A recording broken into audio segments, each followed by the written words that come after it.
Hello dreamers, and welcome to Haunted Sleep. This is the place where eerie tales and calming whispers meet, helping you drift into peaceful sleep with a touch of mystery. Before we begin tonight's story, I'd love to know, where in the world are you listening from? Leave a comment below and let me know. And if you're enjoying these nightly journeys, don't forget to like, subscribe, and tap the bell, so you never miss a night of chilling calm. Now, close your eyes, get comfortable, and let's drift into the unknown together.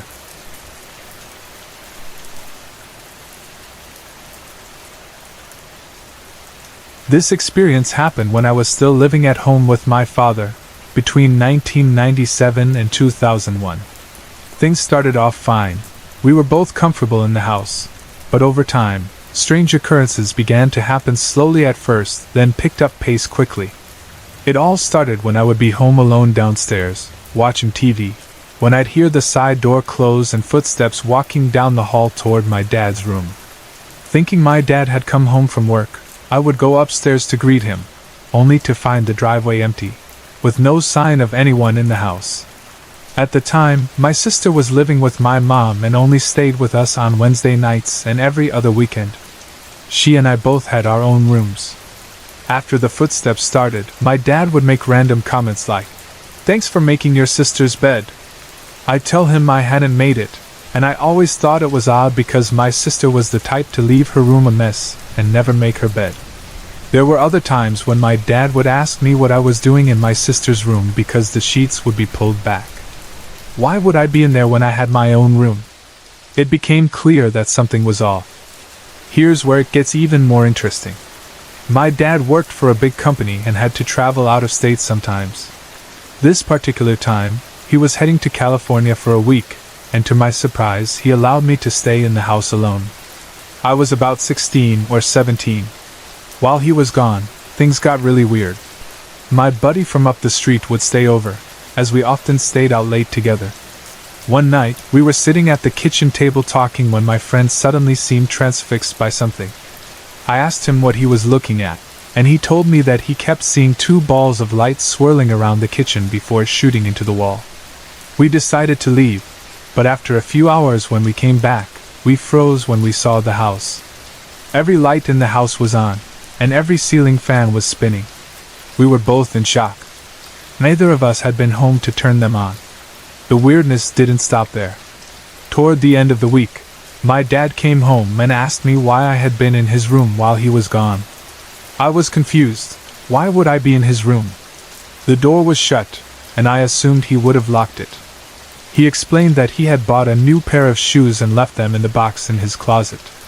When he came home, the shoes were not only out of the box, but they had been laced up and placed neatly at the foot of his bed. It wasn't long before I started talking about all this with my friends. One day, I was over at my friend's house, and we were talking about it in front of his mom and the elderly neighbor who lived down the street. She told me, reluctantly, that several years earlier, a family had lived in the house, a woman, her husband, and their daughter. Apparently, the woman had some mental health issues, and one day, when the husband came home from work, he found his wife dead in the closet with a dry cleaning bag wrapped around her head. The news hit me hard, and I couldn't help but think it might explain the strange things happening in the house. But even after hearing this, I never once felt physically threatened, except for twice.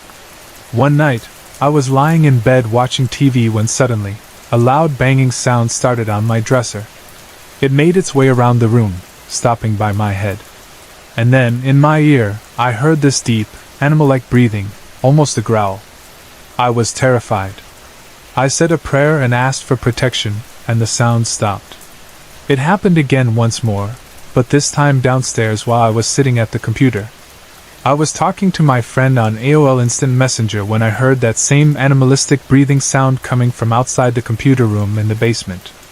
I told my friend what had happened, and as I was typing, it happened again, this time right behind my head. I jumped up, ran upstairs, and out the door, heading straight to my buddy's house. When I got there, he opened the door with a confused look on his face. He asked how I had gotten there so quickly after just typing to him.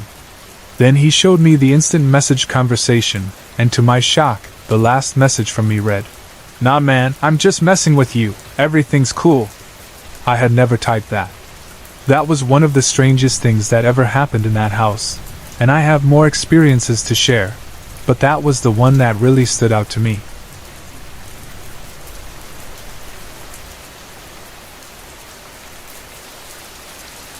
My name is Andrea, and I'm a single mother to a 2-year-old little girl. I moved into my current home 8 years ago, while I was still engaged to my now ex-husband. My elderly neighbors explained that our community was originally built in the 1950s, specifically to provide affordable housing for war veterans returning to the United States. I've lived in the house for over a year before deciding to get a small dog for companionship, while my husband worked late. I adopted a little puppy, Clea, who was about 8 months old at the time. But it didn't take long before Clea began acting strangely. She started barking violently down the hallway, toward the room that's now my daughter's bedroom. Her hair would stand on end, and she'd shake uncontrollably. At the time, the room was just a guest bedroom and used for storage. Clea, who was always by my side, refused to go near that room. I thought maybe it was just a quirk of hers and didn't think much of it. Years went by, and I mostly forgot about Clea's strange behavior. But one night, I was sitting on the couch watching TV with Clea on my lap. Suddenly, she began shaking again, and every hair on the back of her neck stood up. She cowered on my lap and started licking her lips nervously. I tried to comfort her, but I couldn't figure out what was wrong. I looked around but didn't see anything. Then, Clea jumped off my lap, ran to the back of the couch, and started barking fiercely, to the point that she bit her tongue. I was terrified. What could she be seeing that I couldn't? I walked around the house nervously until my husband came home. He could see how upset I was, but when I told him what happened, he laughed it off. "You've been watching too many scary movies," he said. But Clea continued to act like this, even when he was home. He scolded her every time she barked like that, never taking it seriously. In the summer of 2004, I found out I was pregnant. Around the same time, I discovered my husband had been having an affair, something I didn't know about until I was 7 months pregnant. We had a huge argument, and I made him leave that night. I was devastated, crying on the couch when my dog Clea began to growl again. This time, the pendant lights above the bar began swinging in small circles. My nerves were already shot, and I found myself saying something I would never have said under normal circumstances. "If you're here to hurt me, go ahead and get it over with. Can't you see I'm in enough pain?" The moment I said that, the pendant stopped moving, and Clea ran down the hallway, barking fiercely, before running back to me. After that night, the strange occurrences stopped altogether. When my daughter was born, the nursery was set up in the room where Clea had refused to go. But soon I realized my baby didn't like the room either. Every time I tried to lay her down in the crib, she would cry. Eventually, I moved the crib into my room, and she slept peacefully, waking only for feedings. As she got older, she started playing in the nursery. Sometimes she would look up at the ceiling, arms outstretched, as if reaching for something. I couldn't help but feel unsettled. What was she seeing? Who was in that room? One day, my sister, who is a pharmacist's assistant, was watching my daughter while I ran errands. She heard my daughter talking to someone in the room and went to check on her. My sister asked, "Who are you talking to, little one?" My daughter pointed beside her and said, "Him. He plays with me, and he lives in this room." My sister, who was an MP in the Navy, grabbed my daughter and left the house immediately. She didn't even turn off the lights or lock the doors. The latest incident, and the reason I'm finally writing this, happened just 2 days ago. My cousin and I were sitting in the living room with her son, who is 2 months older than my daughter. My daughter was in her room when she suddenly came running into the living room, screaming and showing me her arm. It was red and welted. I stayed calm and asked her what happened. She said, "Mom, he told me to stay out of my closet and that I couldn't have my blue scarf." I asked her, "Who are you talking about? Your cousin has been with us the whole time." But my daughter responded, "No, Mommy. The man in my room." He said I couldn't have my scarf because I wrapped it around my neck too tight last time, and you put me in time out. My heart sank into my stomach. How could this man know about something as private as that? My cousin was just as upset as I was, and we decided not to let her son play in that room anymore. They left soon after. The next day, my cousin and her son came back to the house. My cousin had to come by to get her weekly shot, and her son went into the playroom. We heard him talking to someone, laughing as if someone were playing with him. My cousin rushed down the hallway, but when she reached the playroom, her son was standing in the middle of the room, talking and laughing as if there was someone invisible with him. He was looking in the opposite direction of us, as if he was having a conversation with someone we couldn't see. My cousin left the house again, looking unsettled. Later that night, she called to tell me that her son wanted to come back to play with the man at my house. I'm not sure what to make of all this. Whoever, or whatever, is in that room doesn't seem to be evil, and it's never really caused any harm, but it's unnerving. My daughter, who used to never be afraid of the dark, now refuses to sleep alone and seems frightened by something in the room. Could it be because she can see him in the dark? How is it that two children, both under 3 years old, can describe the same man that none of us can see? They're too young to be making this up.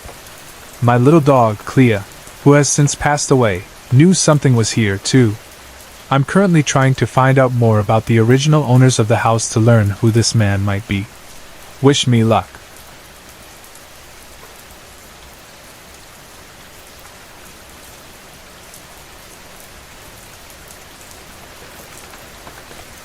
My family is from a small mill town just outside Charlotte, North Carolina. Both of my parents were born and raised there, but when I was 5, my dad got transferred for work, and we moved to South Carolina. The house where this all took place was my dad's childhood home, the house his parents lived in. My grandmother, his mother, passed away about 10 years ago, and my grandfather stayed in the house until 3 years ago when my dad had to move him to a nursing home because of dementia. After that, my parents moved back to the house and began remodeling it. Now, here's an important bit of background. My mom and my grandmother never got along. My grandmother, God rest her soul, was a very difficult, manipulative, and sometimes outright hateful woman. She was not a good mom to my dad, and they had many unresolved issues before she passed. She never thought my mom was good enough for my dad, and I remember a lot of tension growing up. One Christmas, she even stormed out of our house because she didn't like the present my mom got for her. So, I'm sure my mother living in my grandmother's house and remodeling everything my grandmother once loved was probably causing her to roll over in her grave.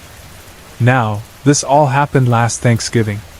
My family, including my husband, our 2 kids, and I, all live in South Carolina, so whenever we visit, we stay at my parents' house. It was just like any other Thanksgiving: food, drinks, and everyone together. Strange things had been happening ever since my parents moved in, like things being out of place, doors closing on their own, and the doorbell ringing randomly. At first, I just chalked it up to nothing serious, easily explained away. This particular night was no different. We had a nice dinner, and after everyone said their goodbyes, we got the babies ready for bed.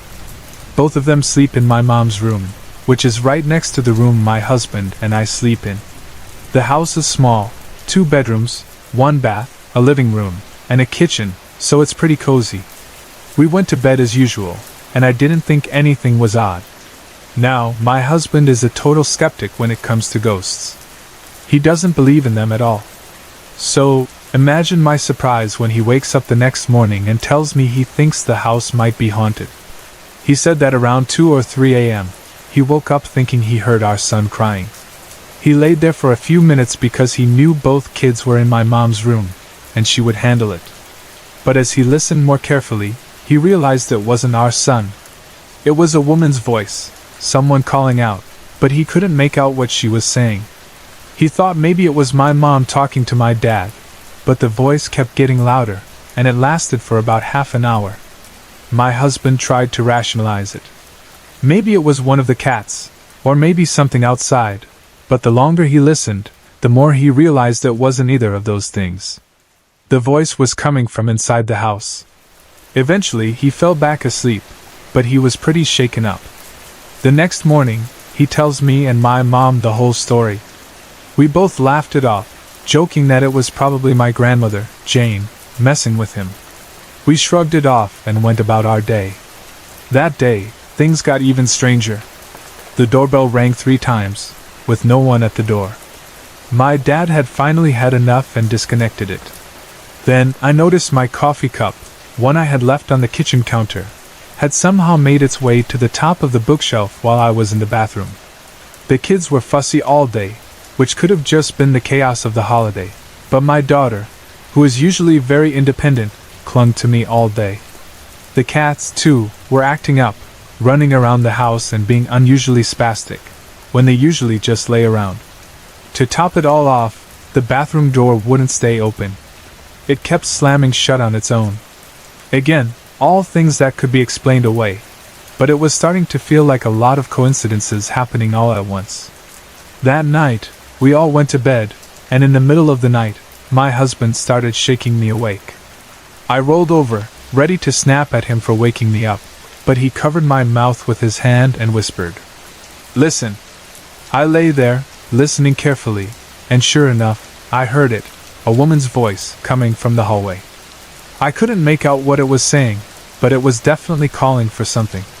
We both lay there for a minute, giggling nervously at how ridiculous the situation felt. I whispered, "It's probably the cats or something." Eventually, I got up the nerve to go investigate. I opened the bedroom door and saw what looked like a cloud of mist in the hallway. It immediately vanished when I stepped out into the hallway. At that point, I wasn't sure if I was seeing things, but then the doorbell started ringing, loudly, despite being disconnected. Ding dong, ding dong, ding dong, over and over again. It woke everyone up in the house. My dad ran to check the wires, but they were still disconnected. The ringing went on for about 2 minutes before it stopped abruptly. My kids were hysterical, and my husband, who doesn't believe in ghosts, was convinced that Satan himself had come to haunt us. We finally calmed the kids down and got everyone back to bed. After that, the rest of the night was quiet, and we all managed to get some sleep. The next day, my dad got rid of the doorbell completely. Things still get moved around or go missing from time to time, but my mom says she hasn't heard anything at night since.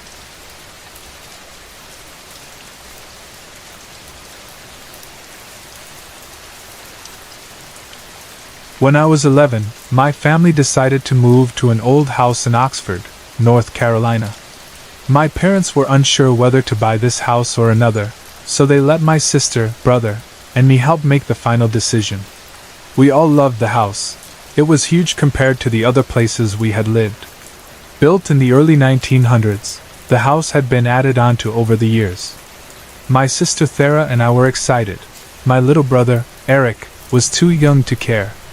Strange things started happening almost immediately. The first night we were staying there, we had already mostly moved in.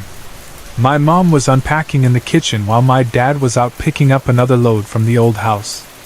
I was outside riding my bike up and down the sidewalk.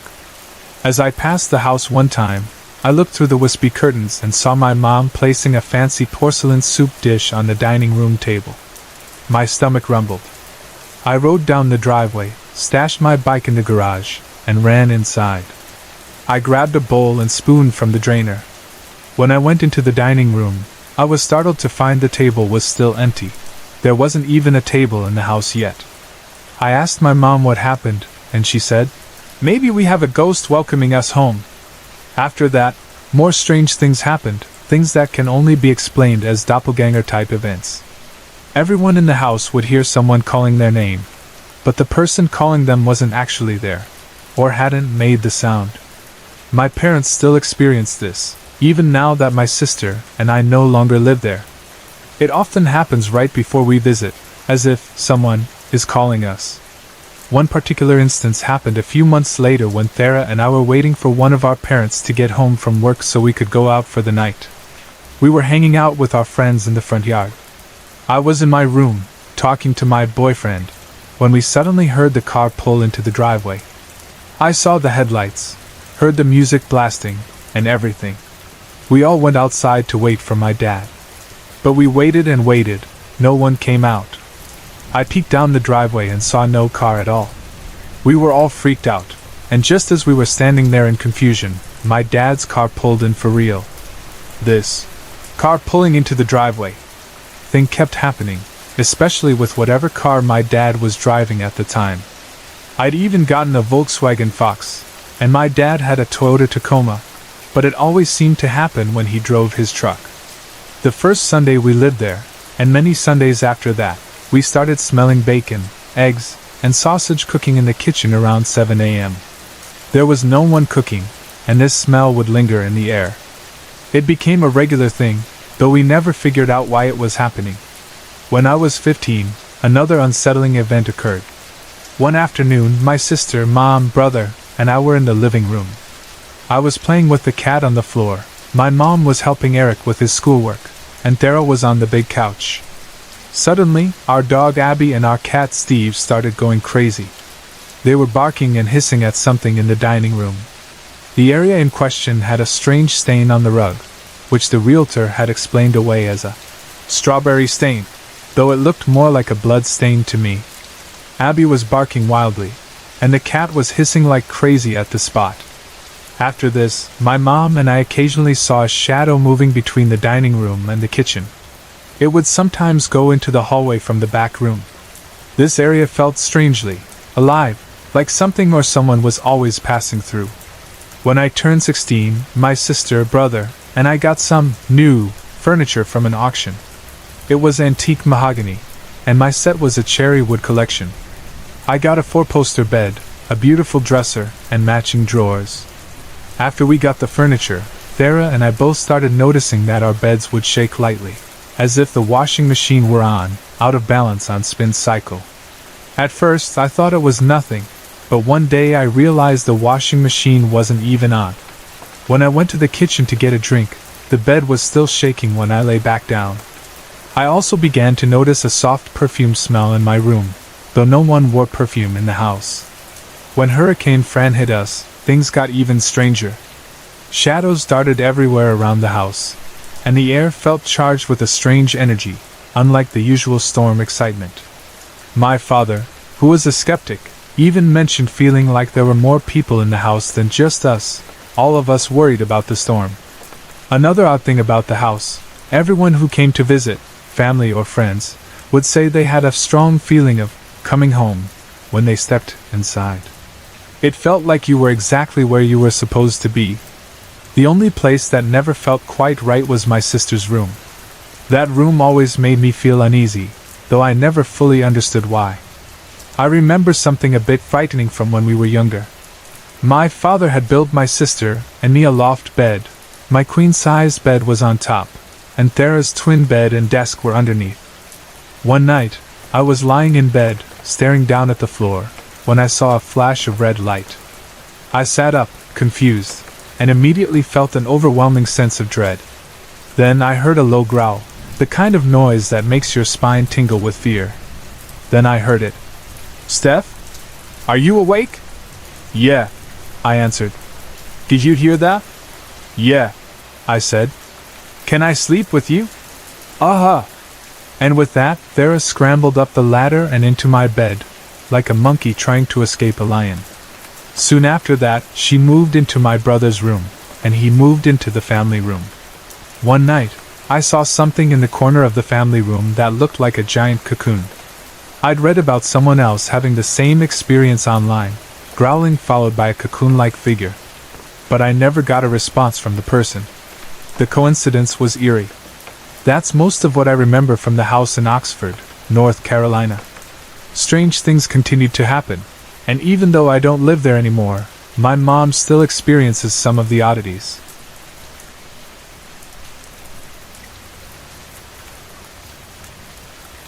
I live in an old apartment in Oxford, North Carolina, in a building that my landlord says was constructed around the time of the Civil War. Originally, it served as barracks, then later as a hotel, and today it's split into 4 separate apartments. We live in the top left apartment if you're facing the house. I've tried researching the history of the building, but couldn't find much about it. There are a lot of historic houses in Oxford, and I managed to find details about almost every one of them, except for mine. I even found information on houses that aren't as old. The closest I came was researching the next-door neighbors, where I could see part of our front porch in their photos. I have a feeling there's something about the history of this house that Oxford doesn't want to be uncovered. Some of my more sensitive friends have even mentioned that they feel something is missing in the yard, particularly a large tree. The way they describe it, it seems like there might have been a hanging tree here, possibly burned down during the race riots that took place in the area. My family moved in on September 11, 2001. In hindsight, the timing alone should have been a sign that this place is extraordinary in ways we didn't understand at the time. Given the age of the house, I figured it would have its fair share of hauntings. The first strange experience didn't happen until the following spring, after we'd settled in. One afternoon, I was home alone, completely alone, the whole building empty, and relaxing on the sofa in the living room, reading. Suddenly, I heard the sound of footsteps coming toward me in the hall. The hall runs past all the bedrooms in a railroad-style layout, ending in the living room. The kitchen, laundry room, and back door are at the other end of the hall. I sat up, thinking it was my partner coming home early. Then I realized something odd. The footsteps sounded like men's dress shoes, or maybe boots, on hardwood. But the hall is carpeted. The sound carried all the way down the hall to the living room, then stopped. I waited, but then the footsteps turned around and walked back toward the kitchen, stopping there. I checked, of course, but no one was there. I could still hear the footsteps in my mind, but when I looked, nothing was visible. This happened a few more times. Sometimes the footsteps would stop at the living room, sometimes halfway down the hall, but it eventually stopped, leaving me wondering what exactly was making that sound. Then, one evening in August, while my cat Muffin was still alive, something happened that stood out. I was laying on the couch again, reading, with my partner behind me at his computer. Suddenly, all three of my cats came tearing into the living room like their tails were on fire.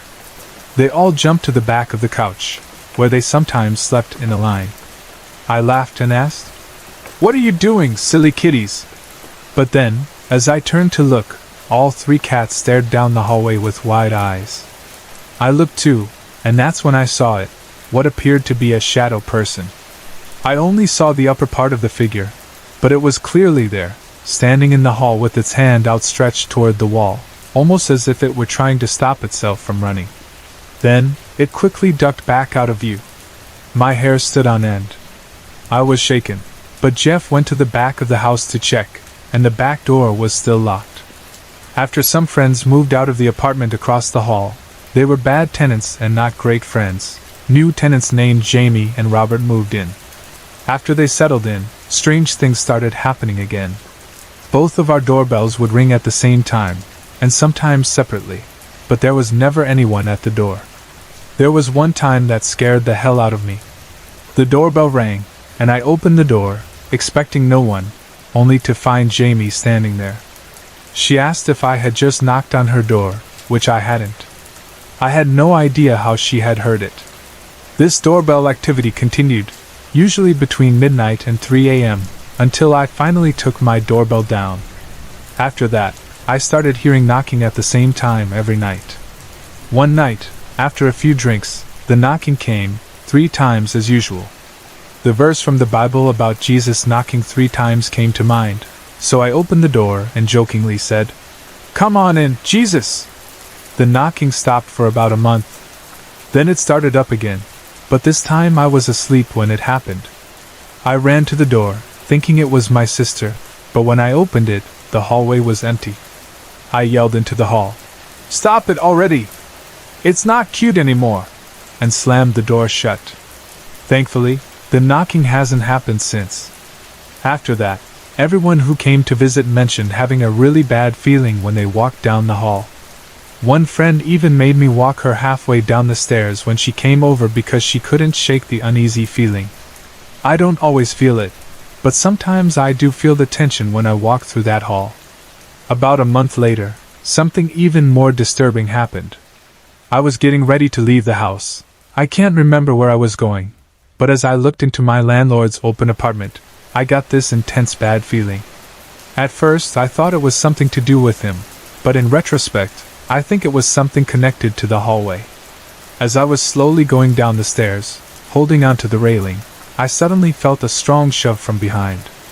It was enough to make me lose my grip on the railing, and I stumbled down the remaining 4 steps, my hand going through the window at the bottom of the stairs.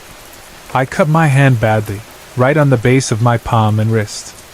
The cut was deep enough that it missed a major vein and artery by just a hair's breadth, and ironically, the cut formed the shape of an S.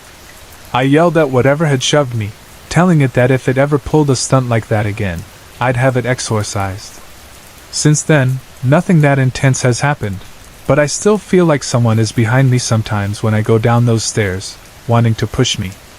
It's a horrible feeling, and I don't blame anyone who wants an escort out of the building. I still live in this old apartment, and have had a few more strange experiences here, as well as in the apartment across the hall. But the most unsettling thing is the way that old house feels. There's something there, something old and heavy, that makes itself known in strange ways.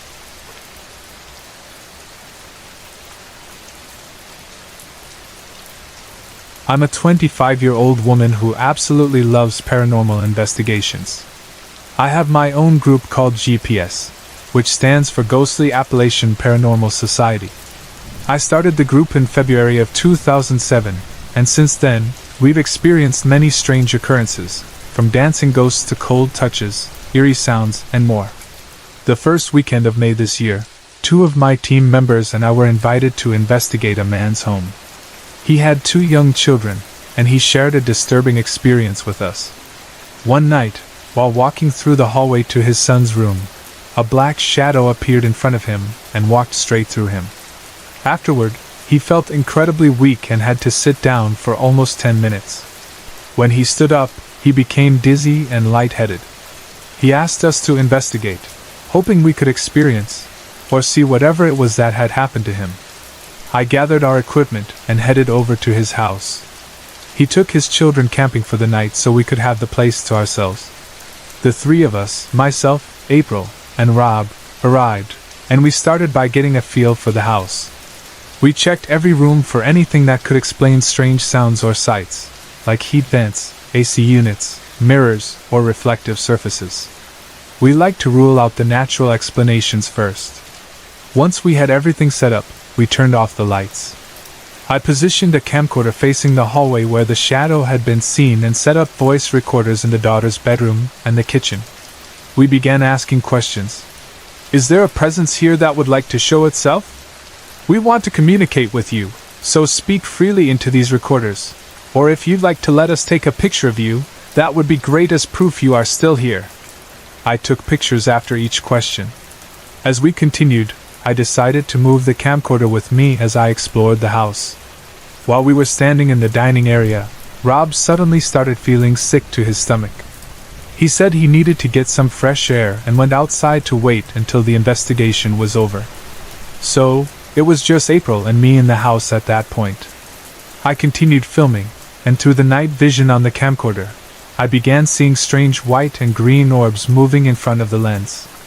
They weren't like the usual dust orbs. They danced on the wall and hovered in midair. I turned the camcorder to my right because I felt a cold spot on my shoulder. As I turned the camera, I saw a mist floating over my shoulder, but when I looked with my own eyes, I couldn't see it. "All right. We're getting something," I said, feeling excited. Then we heard footsteps. At first, I thought it was just the house settling, but the footsteps seemed to be circling around us, right next to us. April asked, "Did you hear that?" More footsteps followed, but every time we tried to capture it on video or take a photo, it was gone. I walked back through the hallway, moving into the son's room, then to a spare bedroom. As I stepped out of the son's room and into the spare room, something flashed quickly on the camcorder screen. It looked like a small white light. "That's cool! Hope it shows up in the review," I said to myself, still filming. I took the camcorder to the kitchen, set it up to capture the hallway, and then went into the daughter's bedroom to do some EVP work with the voice recorder. The air felt heavy, like someone was watching us. We took more photos, did a little more EVP work, and decided to leave once the unsettling feeling in the air seemed to subside. A couple of days later, I reviewed the evidence. On video, the small white light that flashed in the spare bedroom turned out to be a face that popped out of the closet. The face looked directly at the camcorder before quickly darting back into the closet, as if it had been caught off guard. The face was clear and distinct: 2 wide eyes, a large shiny nose, a sad mouth, and a black aura around it. We also caught some chilling EVP recordings, whispers of a small girl's voice saying, "April, it's April," and "Come on." These voices were soft, almost breathy, and they were captured when no one was in the room. What made it stranger was that the voices were saying April's name.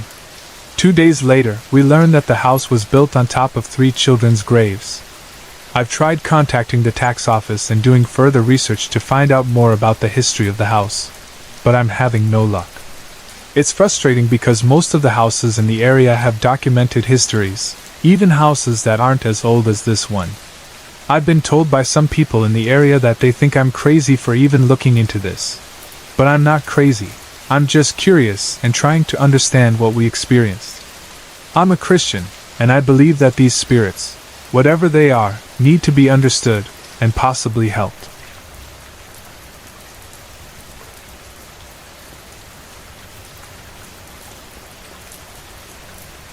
When I was living in my old house, I had several strange experiences, most of which happened in my bedroom and the guest room, which is now the nursery. I'm not sure of the exact order of events, but I do know that these things really happened.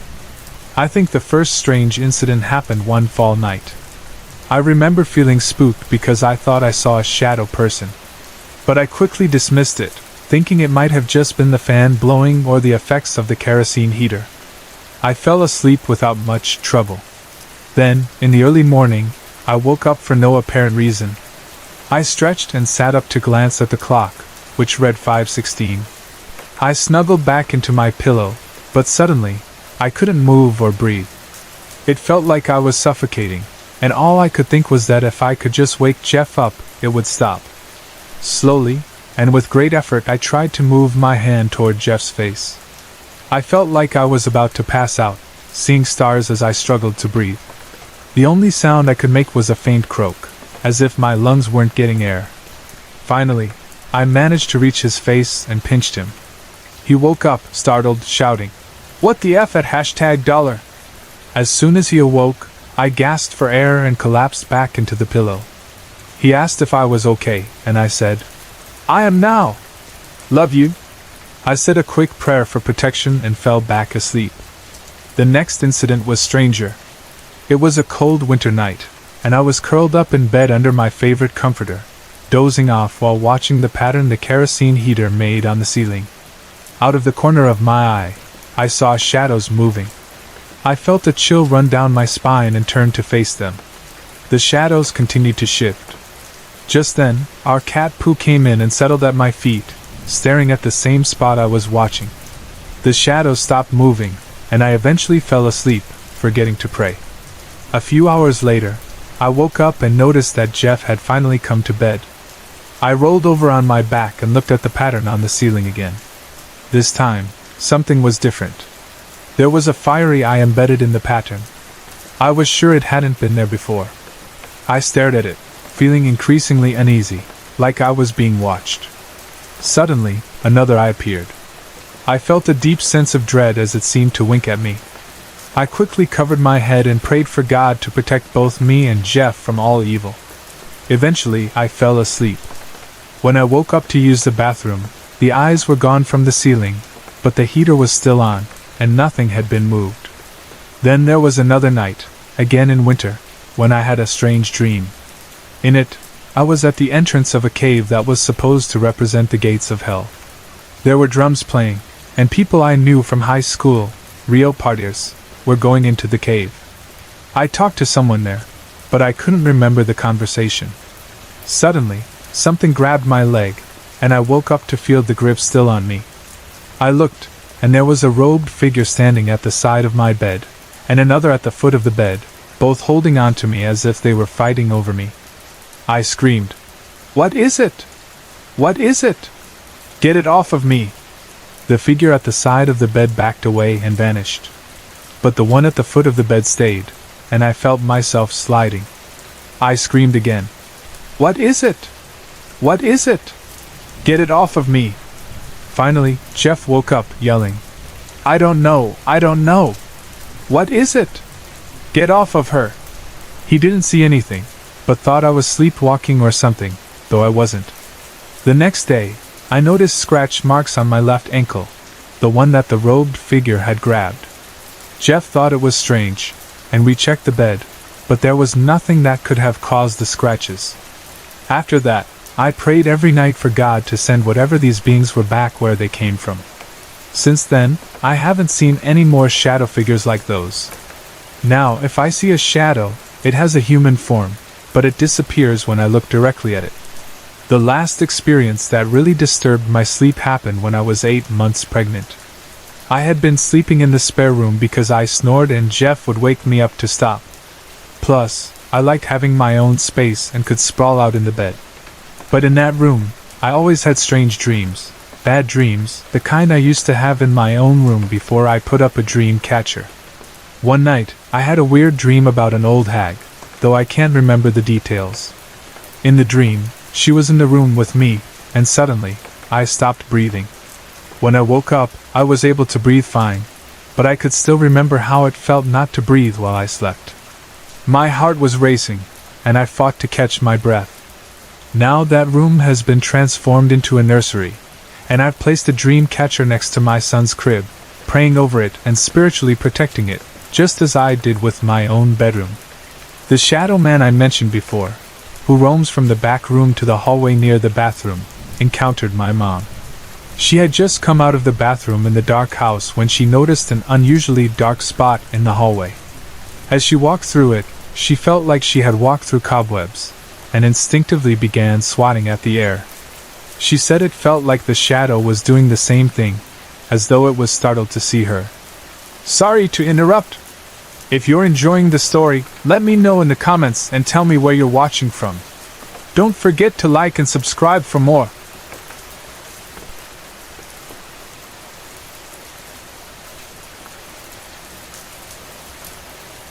This experience took place in Charlotte, North Carolina, on Ellington Street, in an old duplex that my friends rented. It wasn't in the best part of town, but it was safe, and everyone in the neighborhood knew each other and looked out for one another. The place wasn't much to look at, but it had its charm. One day, my ex, Jeff, and I were asked at the last minute to house sit. We didn't mind, especially since we'd have the place to ourselves, so we agreed. We arrived later in the evening, just enough time to get ready for bed. I had just finished taking a shower and walked into the room we'd be staying in. It was around 11 p.m., or maybe closer to midnight, and I was getting settled in when we heard something odd. The window in the other bedroom, across the hall from ours, suddenly opened. It was loud enough that we both froze, wondering if someone had broken in. The house was a small duplex, with bedrooms on either side, and a shared wall between our room and the other. The windows in the bedrooms were adjacent to one another, so it sounded like the window was in the room next to us. Did someone just break in? I whispered to Jeff. Are we being robbed? We both stood completely still, trying to figure out what was happening. Our car was outside, and the lights were on, so whoever it was knew the place wasn't empty. I felt a surge of panic. Go get something, I muffled to Jeff. I wanted us to be prepared for whatever, or whoever, was in the house. The door to the room I was in had been left slightly open, and I hadn't thought to close it when I came out of the bathroom. Now, I was worried that whoever it was could see us. I felt exposed. We heard the sound of footsteps, and then the floor creaked. The sound of pants dragging on the floor followed. We figured it might be a homeless person looking for shelter, or maybe someone running from the cops and seeking refuge. I moved toward the door, wanting to see what was going on, but Jeff blocked me. Stay back, he told me. I was scared for both of us. The footsteps stopped.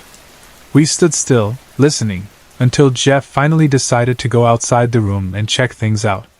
He came back a minute later, saying there was no one out there. We were confused, still on edge, and unsure what to think. As we whispered our thoughts, the sound started again, this time backing up, like someone was retreating down the hallway. The feeling of being watched intensified. At that point, I was near hysterical.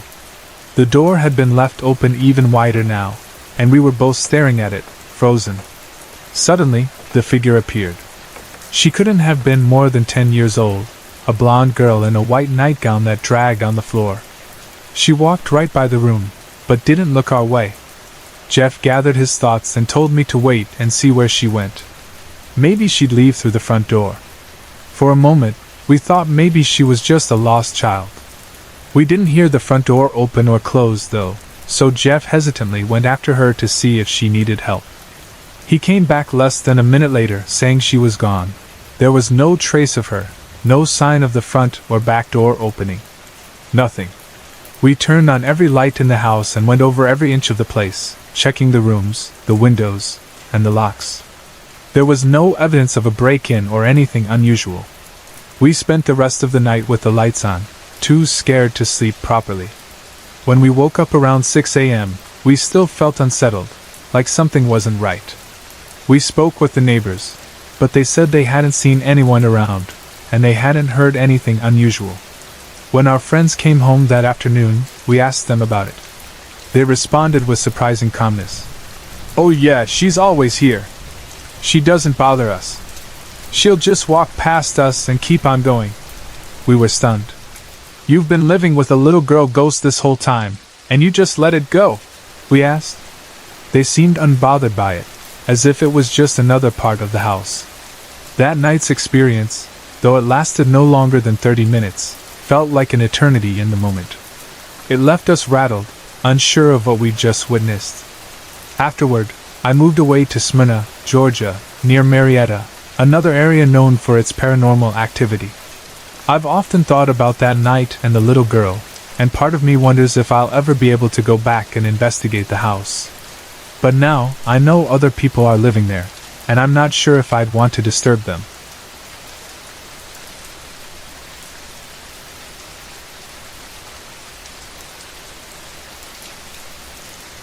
When I was about 14, I spent a week with my aunt, uncle, and cousin during the summer.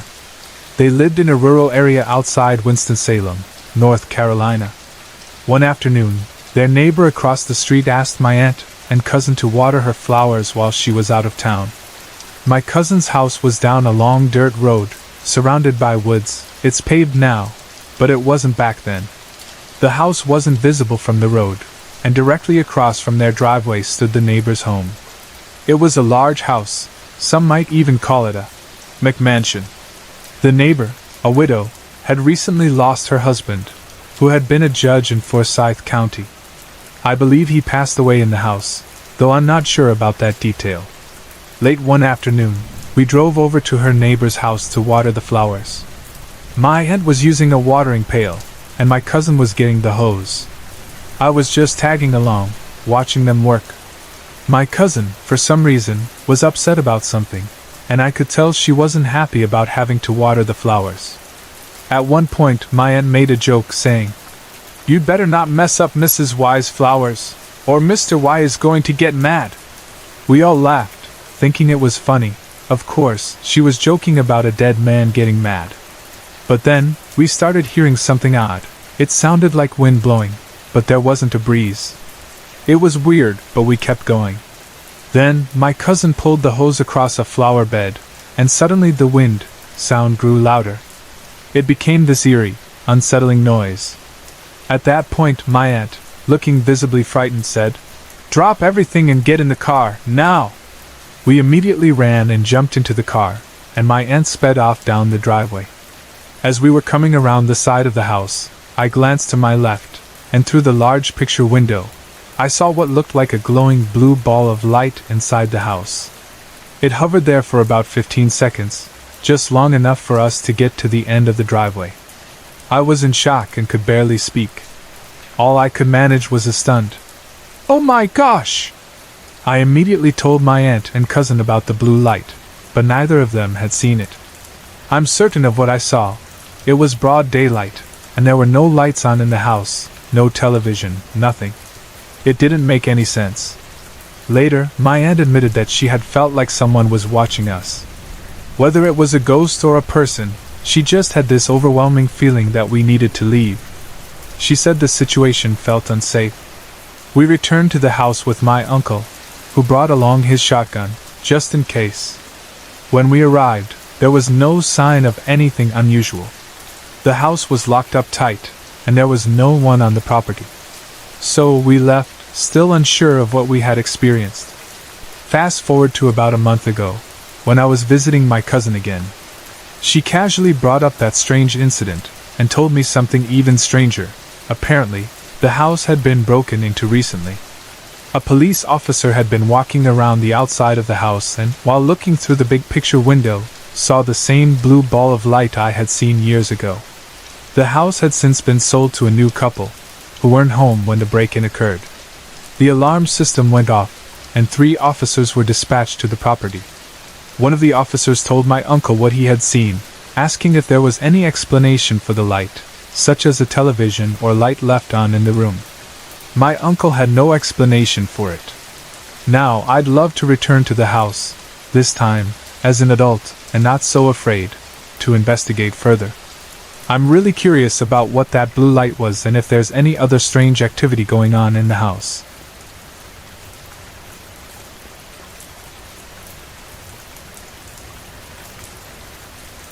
I'm now 21 years old, but the events I'm about to share happened when I was 18.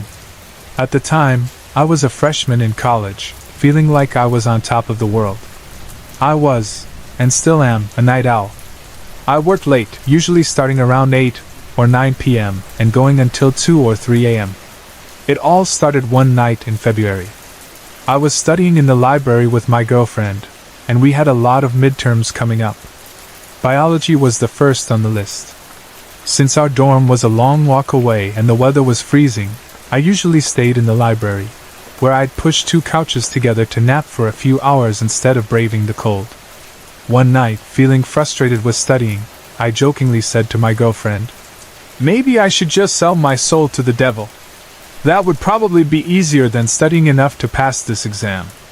I was joking, of course, just a silly thought after watching movies like The Devil's Advocate, but it sparked some curiosity. I wondered if anyone had actually tried to sell their soul. Around midnight, I took a break from studying and searched the internet. I came across a book, I'd rather leave it unnamed to discourage anyone from trying this themselves, that supposedly outlined the process of selling your soul and rituals to summon demons. The book didn't really offer anything about selling souls, but it did have chants and rituals designed to call forth spirits. Out of morbid curiosity, I decided to read some of it. After a few minutes, I realized I was just wasting time and went back to studying. Around 3 a.m., I decided to take a nap on one of the couches and asked my girlfriend to wake me up at 6 so I could get back to studying. The couch was about 15 feet from her, and I quickly fell asleep. What happened next is something I still can't explain. I don't know if it was a dream or some kind of waking vision, but it felt almost alive. In the dream, I found myself standing outside the library. A dark shape, or presence, was calling to me. I felt an overwhelming sense of dread but also a strange pull toward it, as if I were being drawn in.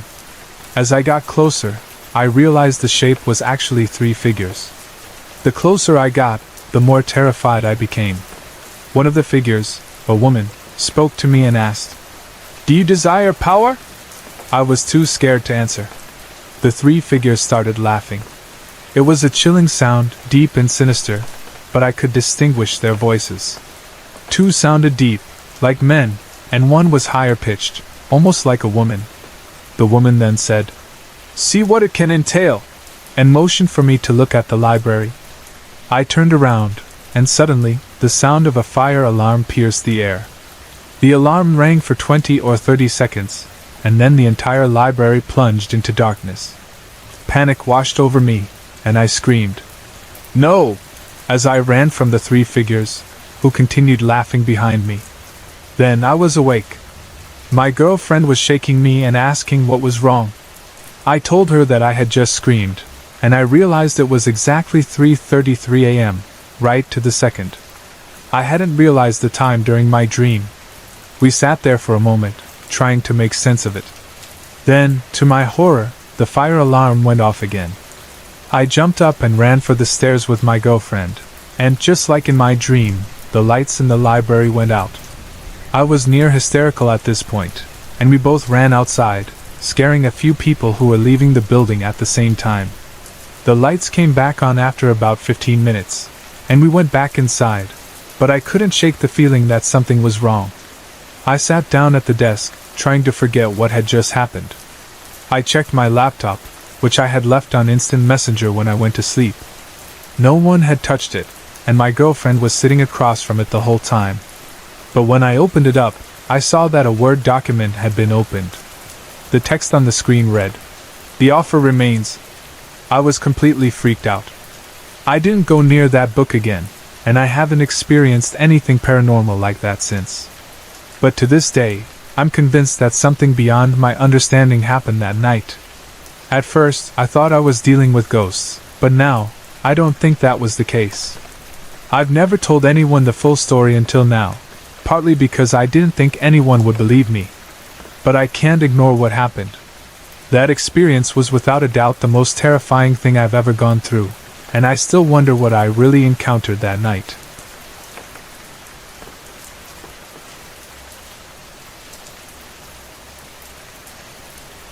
We've only told a few people, but we know we live in a haunted house. We built it ourselves and absolutely love it. On the outside, it's beautiful, and usually, everything is calm. But something doesn't feel right to me, and there have been strange things happening. I've seen ghosts. One of them is the ghost of a well-loved dog, in full color, who can be seen sitting outside in the yard, but won't come inside. However, there's also a dark, shadowy dog that has entered the house a few times, including twice just this past week. We recently started sleeping in a new room, and our family dog now barks at the ceiling, staring at it intently. He does this every night, both before he sleeps and when he wakes up in the middle of the night. He barks at what seems to be nothing. The cat also reacts to something on the ceiling in another room. 2 of the bedrooms in the house seem to be haunted, but the rest of the rooms are fine, including the bathrooms, which I feel are completely safe. Last fall, I saw something even stranger. It was a cold night in winter, and I was snuggled under my favorite comforter, half asleep, staring at the pattern the kerosene heater made on the ceiling. Out of the corner of my eye, I saw shadows moving. A chill went down my spine, and I turned to face the shadows. They kept moving, and just then, my cat Pooh came into the room and parked himself at my feet. He stared at the spot where I had been watching, and the shadows stopped moving. I fell asleep, forgetting to pray. A few hours later, I woke up and noticed that Jeff had come to bed. I rolled over to my back, and as I looked up at the ceiling again, I saw something strange. There was a fiery eye in the pattern on the ceiling. I was certain it hadn't been there before. I stared at it, feeling a growing sense of dread as I felt like I was being watched. Suddenly, another eye appeared. I quickly covered my head and prayed for protection, and eventually, I fell asleep. When I woke up to use the bathroom, the eyes were gone, and the heater was still on. Nothing had been moved. There was another time when I had a weird dream. I dreamt I was at the entrance to a cave, something like the gates of hell. There was drumming, and people from high school, who were known partiers, were entering the cave. I was talking to someone there, but I couldn't remember the conversation. Suddenly, something grabbed my leg, and I woke up to feel it still gripping me. I looked, and there was a robed figure at my side, and another at the foot of the bed, both holding on to me. I screamed, "What is it? What is it? Get it off of me!" The figure at my side backed away and disappeared, but the one at the foot of the bed stayed. I felt myself sliding down the bed. I screamed again, and Jeff woke up, shouting, I don't know! What is it? Get off of her!" He didn't see anything but assumed it was sleepwalking. The next day, I noticed scratch marks on my left ankle, the one the figure had grabbed. Jeff thought it was strange, but we didn't find anything that could have caused it. After that, I prayed every night for protection and to send the spirits or entities away. I eventually moved to the spare bedroom when I was 8 months pregnant because Jeff had trouble sleeping with me snoring. In that room, I always had strange dreams, bad ones, just like I used to have in my old room before I put up a dream catcher. One night, I dreamt of an old hag. I can't remember the rest of the dream, but she was in the room with me. Suddenly, I stopped breathing in the dream. When I woke up, I realized I hadn't been breathing at all, and it took a while to catch my breath. My heart was racing. Now that the room has been turned into the nursery, I've placed a dream catcher next to my son's crib and prayed over it to keep him safe from any negative energy. My mom recently told me about an encounter she had with the shadow man I mentioned earlier. She had just come out of the bathroom when she noticed a very dark spot in the hallway. As she walked through it, she felt like she was walking through cobwebs.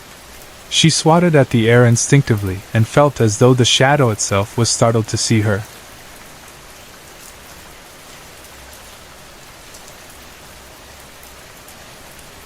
The strange happenings in my house have recently picked up again. For a while, things had been quiet, but recently, things have been happening quite frequently, especially to my wife, who's always been a skeptic when it comes to the paranormal. I think it's mostly due to her upbringing. She used to dismiss these things, but now, she can't deny what's been going on. Let me fill you in on the latest occurrences. Lately, I've been waking up in the early hours of the morning, somewhere between 2:30 and 4 a.m. One night this past month, I woke up to a strange sensation, like something was pushing down on my side of the bed. At first, I thought it was my 2-year-old son trying to climb into bed with us. But after a couple of minutes, I got up to check, and as I looked around to see if he needed help, there was nobody there, at least, nobody I could see. The next night, I woke up suddenly out of a dead sleep, opened my eyes, and there, right in front of me, was the face of a woman. She was lying between my wife and me. It's hard to describe, but she was semi-transparent, almost as if she were there, but not entirely. The most striking thing I remember were her eyes, beautifully shaped, almost oval. I stared into her eyes for what felt like forever, and then, in a flash, she was gone. Strangely, I wasn't freaked out, just in awe of what I had seen. A couple of days later, I came home from work, just after 5 p.m. I went to the back bedroom where my wife was doing her hair and makeup, as she often works in the evening when I get home. The kids were in our room, playing on the floor. I bent down to hug my boys, and suddenly, my wife let out a loud gasp, dropping her brush. I jumped up, asking what was wrong. She looked as pale as a ghost. She wouldn't talk about it at first, but after some time, she finally opened up. She told me that when I was bent down with the kids, she saw a figure standing behind me, over my shoulder. It was all black, and she felt it was the figure of a young girl. As soon as she gasped, I stood up, and the figure vanished. A few days later, something similar happened. My wife and I were in my youngest son's room, getting the boys ready for a day out. We both saw it this time, an all-black shadow darting from our bedroom across the hall, down the hallway, and into the living room. We both looked at each other, wide-eyed, as if to say, "What in the world was that?" Things have gotten even stranger with my 2.5-year-old son. He's been more vocal lately about seeing things. We could be eating in the kitchen when, out of nowhere, he'll say things like, "What's she doing?" or, "Who is that?" while staring out into the living room. It's beginning to concern me. While I don't want to discourage his ability to see the supernatural, I'm also cautious, knowing that spirits sometimes manipulate children into trusting them by appearing harmless or friendly. One night, when my son was asleep and my wife was at work, I decided to pin a cross over his bed, just to give him some added protection. I didn't tell my wife about it. The next morning, I left for work before anyone was up. When I got home, I asked my wife if she had noticed the cross. She said she thought it was cute how I had explained to my son that it was Jesus' cross. The thing is, I never told him that. He was asleep when I pinned it, and I had left before he woke up. What's even stranger is that she told me my son had led her into his room and pointed to the cross, saying, "It's Jesus' cross!" I was amazed. Where could he have picked that up from? We don't go to church as often as we should, but we do believe in God. Now, here's something else that's been bothering me. Recently, my mom celebrated her birthday at her house with a big party, complete with a DJ. The odd part was that, in every single picture taken that night, except for one, my wedding band was on the wrong hand. It was on my right hand, on my ring finger, when it should have been on my left. I never take my ring off, so I couldn't explain why it appeared that way. There were a couple of cameras being used that night, and every single one showed the same thing. I don't know what to make of all this. The paranormal activity in our home seems to be increasing, and it's becoming harder to ignore. From the mysterious shadow figures to the strange occurrences with my son, I'm left wondering what's really going on in our house. I still don't have answers, but I'm hoping someone here might have some insight into these experiences. Could it be ghosts, spirits, or something more sinister? Or is it all just coincidence?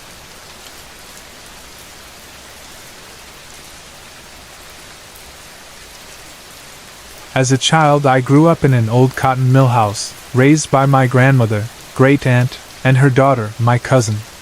I had many unsettling, paranormal experiences while living there, and I'll share some of them with you over time. This story is a recap of some of the most vivid encounters I had as a young child. From the start, strange things seemed to happen all the time. I would hear the classic sounds, footsteps when no one was around, the crinkling of paper, books falling, even though nothing was out of place. It wasn't just me either. Everyone in the house experienced the same things. We all heard our names called, but no one was ever there. I remember waking up one night to hear a soft, echoey female voice whisper, "Deep Magic." For context, Deep Magic was the name of a facial moisturizer my grandmother used, but at the time, I couldn't understand why I would hear that phrase. Another night, I woke up and saw a tiny pinpoint of light in my room. The light grew until the whole room was as bright as day, then faded just as quickly, leaving the room dark again. One day, when I was very young, I crawled under my grandmother's bed, a place I wasn't allowed to go. While I was under there, I heard a deep, gruff voice right beside my ear that simply said the word, "Gray." I didn't understand it at the time and still don't. But I immediately ran out from under the bed and never ventured there again. There was also the strange encounter I had in the house with an elderly woman who called herself Granny Grunt. I don't know who she was, but I remember having a long conversation with her. She never seemed to leave, and her presence was both comforting and unsettling. Other disturbing events followed. I saw a shadowy, skeletal figure and a handless arm rise up from between the bars of my iron bedspread.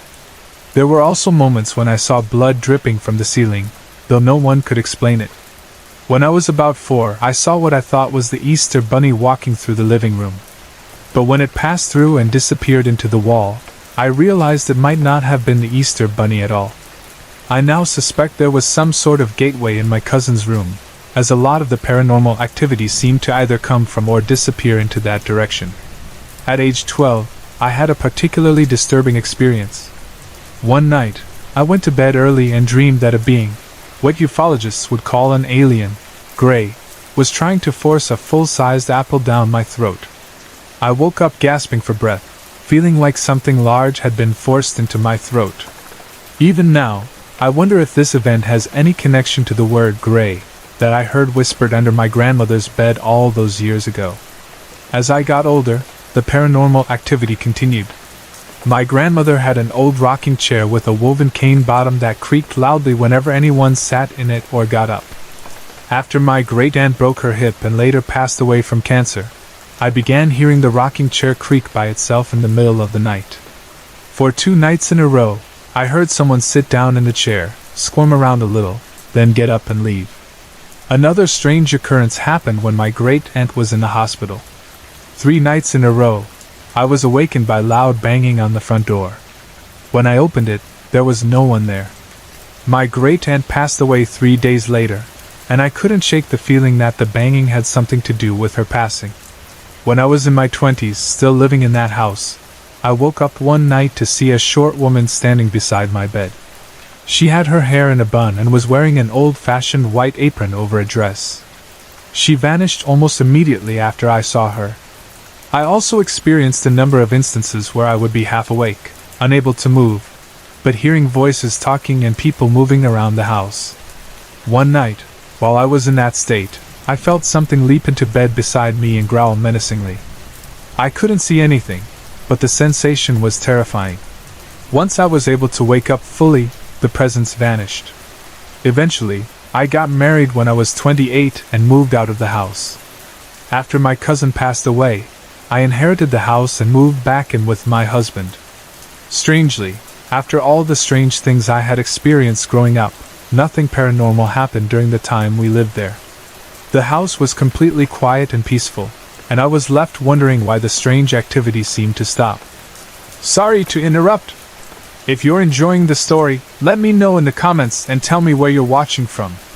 Don't forget to like and subscribe for more.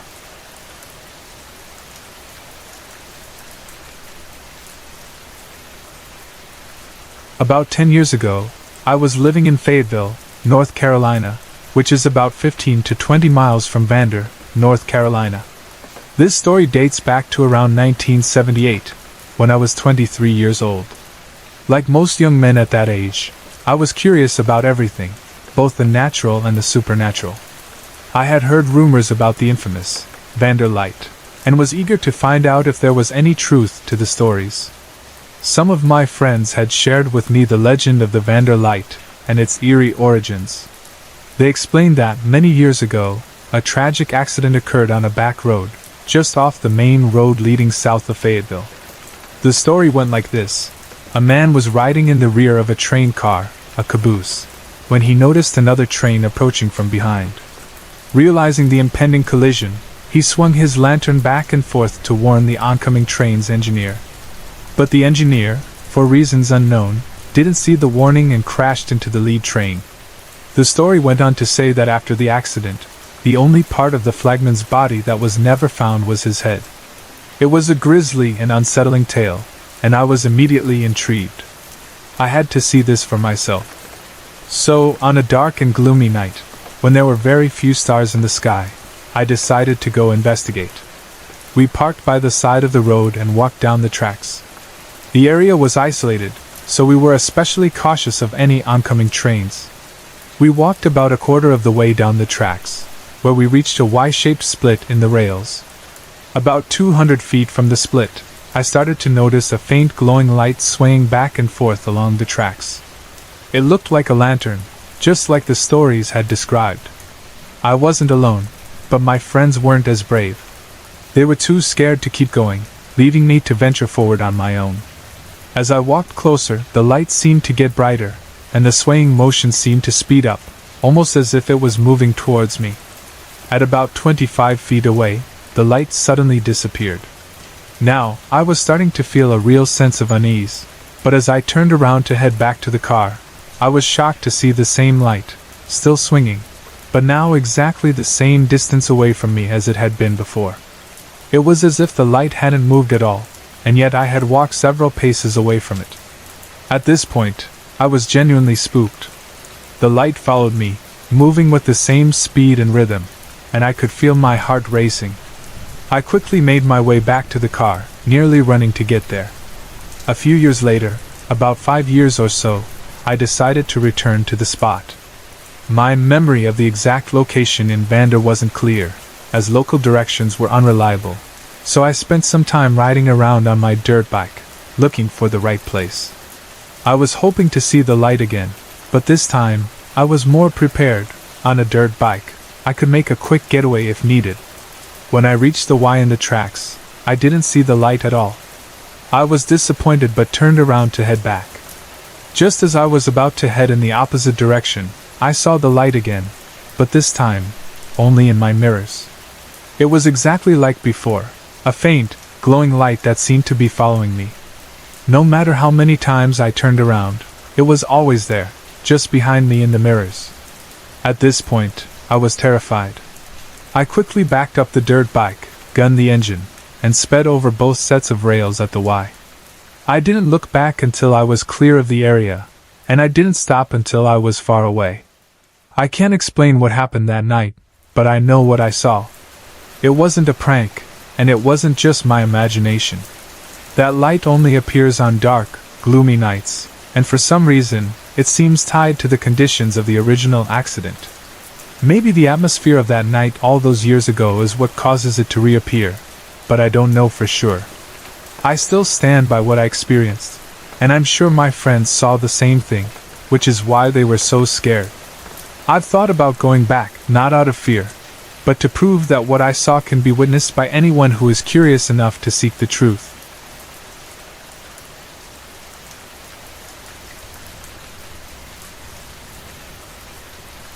My sister Thera, pronounced Tara, has always been a bit of a skeptic when it comes to ghosts. She often jokes that with so many people around, she doesn't have to worry about invisible beings watching her. But there are two experiences she's had that left her with no doubt in her mind. She's given me permission to share them here. This first experience happened shortly after I moved out of our parents' house, and Thera took over my old room. She said that while she was studying one night, she couldn't shake the feeling of being watched. It made her uncomfortable, so she stopped studying and decided to read for a while before bed. After about an hour, she started feeling something odd. Her bed began to gently shake. This was something we'd both grown accustomed to in that house, and we never thought much of it. She figured it was just the washing machine vibrating, though she later discovered it hadn't been on. Feeling uneasy, Thera eventually decided to go to sleep. But when she woke up in the middle of the night, or so she thought, she found herself in a strange dream. In the dream, she was trying to turn on the light, but every time she flicked the switch, something turned it off again. She struggled to keep the light on, but then, bang, the bulb exploded. Suddenly, she woke up for real, but she couldn't move. The only sound she could make was a strangled "Gluck gluck, gurgle gurgle," as she tried to scream for our mom. She felt an intense pressure over her body, like something was holding her down. Eventually, the weight lifted, and she was able to get up, rush to the light switch, and flip it on. But just as she did, the bulb burst, just like in her dream. Terrified, she ran out to the living room, glancing at the clock as she passed. She was stunned to see that she'd only been asleep for about 5 minutes. After telling Mom what had happened, she slept on the couch for the next few nights. This next experience took place in the house Thera lives in now. I want to add my own 2 cents here before I share her story. Last Christmas, Thera and her husband AJ went on a cruise. I thought it would be a great idea to clean her house and make it festive for their return on Christmas Eve. My pregnancy made things a little difficult, so it took me the entire week they were gone to get everything done. My brother even helped me rearrange her furniture. She hated where it was before, and she still keeps it in the new spot to this day. But the entire time I was there, I couldn't shake the feeling of being watched.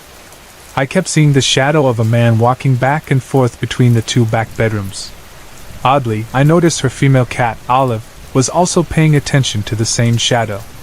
Now, about 8 months later, Thera had her own unsettling experience. One night, she was lying in bed when she looked up and saw a man standing at the foot of her bed. He was dressed in modern-day clothing, a black hooded sweatshirt, baggy black jeans, and a wave cap. Thera described him as gaunt with bugged-out eyes, reminding her of a crackhead patient she had seen recently. When she saw him, she screamed, and the man simply sank into the floor, disappearing right before her eyes. Terrified, Thera bolted upright, but by the time she turned, there was nobody there. If he had left, she would have seen him pass by her to the door. When she got up to check the house, she noticed the back door was wide open. It had been broken for a while and had a tendency to swing open by itself. Thera started second-guessing herself. At first, she was sure that she had woken up because the man was standing there, but then she wondered if perhaps it was the scream that had woken her. We talked about it, trying to make sense of what had happened. Could he have been warning her about the open door? Was he a previous tenant, or even one of her old patients? She didn't want to entertain the idea that he could be a confused ghost of a crackhead, wandering the house. Still, the thought crossed my mind, if you were a troubled spirit in life, could your spirit be just as confused in death? Thera and I also shared similar experiences in our parents' house. She's heard her name called, had the bed shake, and seen shadows, just as I did. We both grew up with this strange activity, but the stories she shared are the ones that have really stayed with her. These are just two of Thera's experiences, and I hope you find them as intriguing as I do. While she's still skeptical about a lot of things, these events have made her more open to the possibility that some things cannot be explained away so easily.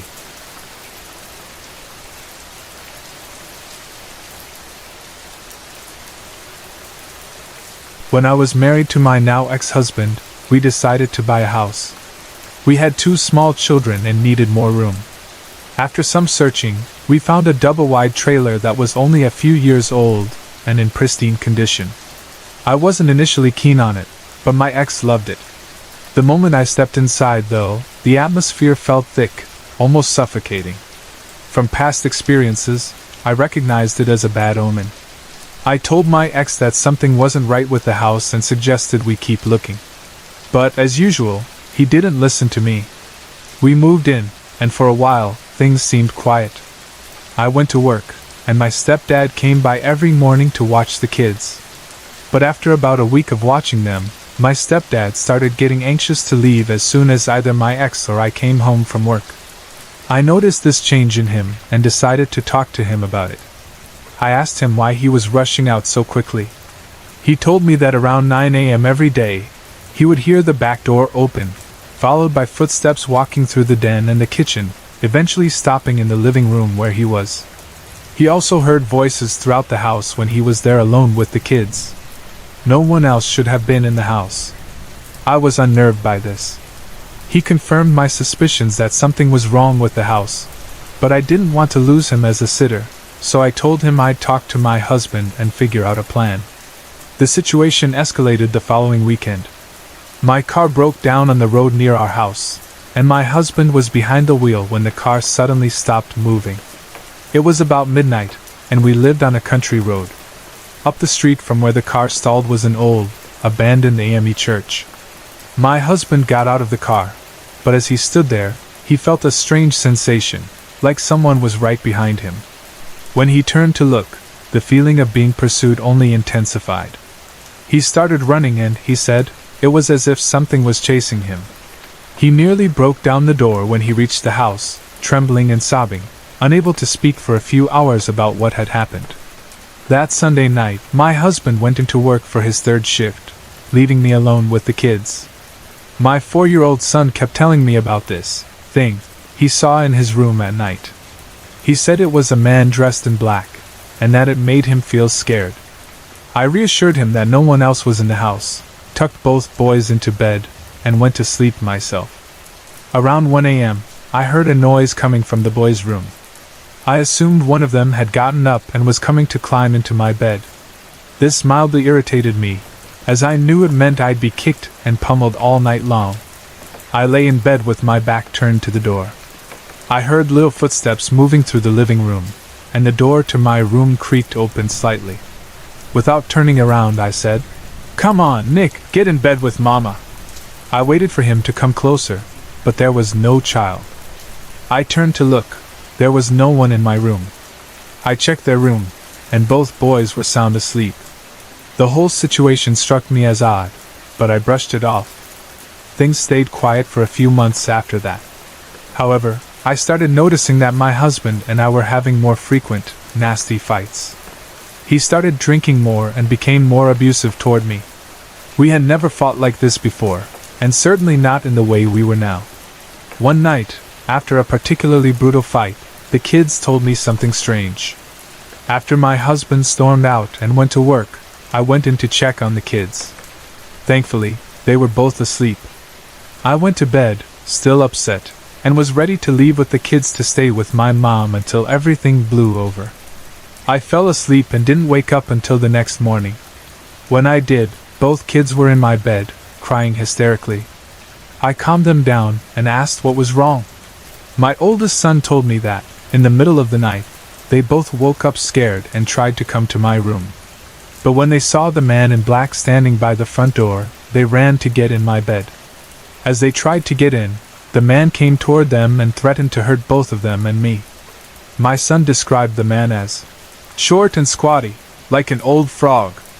They ran to my room and tried desperately to wake me, thinking I was dead when I didn't respond. When I finally woke up, they started crying, relieved that I was okay. That night, things took a terrifying turn. My ex-husband came home incredibly drunk, and we had a physical fight in front of the kids. He pushed me down and tried to strangle me.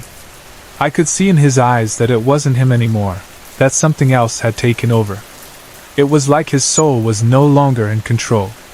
I fought for my life and managed to call the police. The kids and I fled the house for good. When I went back to collect our things, I discovered that my ex had taken nearly everything that belonged to me and the kids. I managed to get what little was left. But as I walked through the house, I felt more scared than I had ever felt before. Something chased me out of that house, and I never went back. To this day, my oldest son, now almost 11 years old, still cries whenever the White House, or the Frog Man, is mentioned. I'll always believe that it was the land, not just the house, that was haunted.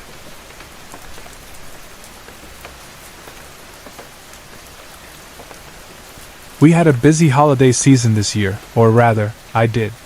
But it didn't come without its share of strange incidents. It all started with my old Jack-in-the-Box. This particular Jack-in-the-Box is from 1978, even though I wasn't born until 1981, and it's still in good condition. It used to be a toy my mom kept at my grandparents' house so we wouldn't have to drag toys with us whenever we visited. Now I have it, as it was passed down to me after my grandfather, passed away, and my grandmother moved in with my aunt. The first incident happened about a week before Christmas, and involved the Jack-in-the-Box. Coincidentally, my pap's name was also Jack. I had the toy sitting on my dresser, and on top of it was a wooden box filled with miniature rubber bands. The wooden box wasn't light, but it wasn't very heavy either. That night, I woke up to the sound of shuffling on my dresser. At first, I ignored it and went back to sleep. But when I woke up the next morning, I was startled to see the Jack-in-the-Box had somehow come out of its box. Its clown face was staring at me with a blank, unsettling smile. It gave me quite a fright. The first thing that came to mind was my pap. He was a prankster, always pulling tricks and getting a laugh out of everyone. What really made me think it was him, though, was when I saw the wooden box of rubber bands, sitting right next to me on the nightstand. How did it come out of the box without making a sound or playing its music? If it had popped open on its own, I think I would have slept through it. But the rubber bands? I really think it was pap playing one last joke. The next strange occurrence happened while I was putting up my Christmas tree. The set of lights I was using started blinking, randomly. These were regular strands of lights that didn't have a built-in blinker. Yet, out of nowhere, they began flashing. I thought it was a glitch, but when we got to my aunt's house later, she said the exact same thing had happened with her lights. She told us that pap used to love blinking lights. We all agreed that it felt like he was popping in to wish us a Merry Christmas. The creepiest of all the holiday hauntings happened on the night before Christmas Eve, when we were driving home from my aunt's house, a 3.5-hour drive. While on the road, we got a call from my dad, asking if we'd heard from my brother Eric. He hadn't seen or heard from him all day, and it was around 10 p.m. at this point. My dad has a tendency to forget where we're going or when we'll be home, so we weren't too worried at first. But we hadn't heard from Eric, and knowing he's usually very responsible about keeping in touch, we started to panic. We tried calling his cell phone repeatedly, no answer. Then my mom called Eric's friend David, but he hadn't heard from him either. We called my brother-in-law, AJ, but he hadn't heard anything either, and he was just leaving work. So, I told my mom to keep calling Eric's phone, thinking maybe he didn't realize how urgent it was. On about the 5th call, something strange happened. A robotic voice answered. "Hello?" My mom asked. "Eric?" because the voice sounded so odd, and the voice replied, "He isn't answering, a asterisk asterisk hole," and the line went dead. At this point, we were both freaked out. We thought the worst. Maybe Eric had been in some kind of trouble, and someone had stolen his phone. We couldn't stop imagining the worst-case scenarios. But just as we were getting overwhelmed with dread, Eric called us from his girlfriend's phone. He was fine. He had gone to a movie and forgot to let us know. Even more bizarre, he had left his phone on his bed at home, and nobody had been there to answer it. Afterward, we joked that maybe the ghost, if there was one, was getting fed up with the constant ringing of the phone.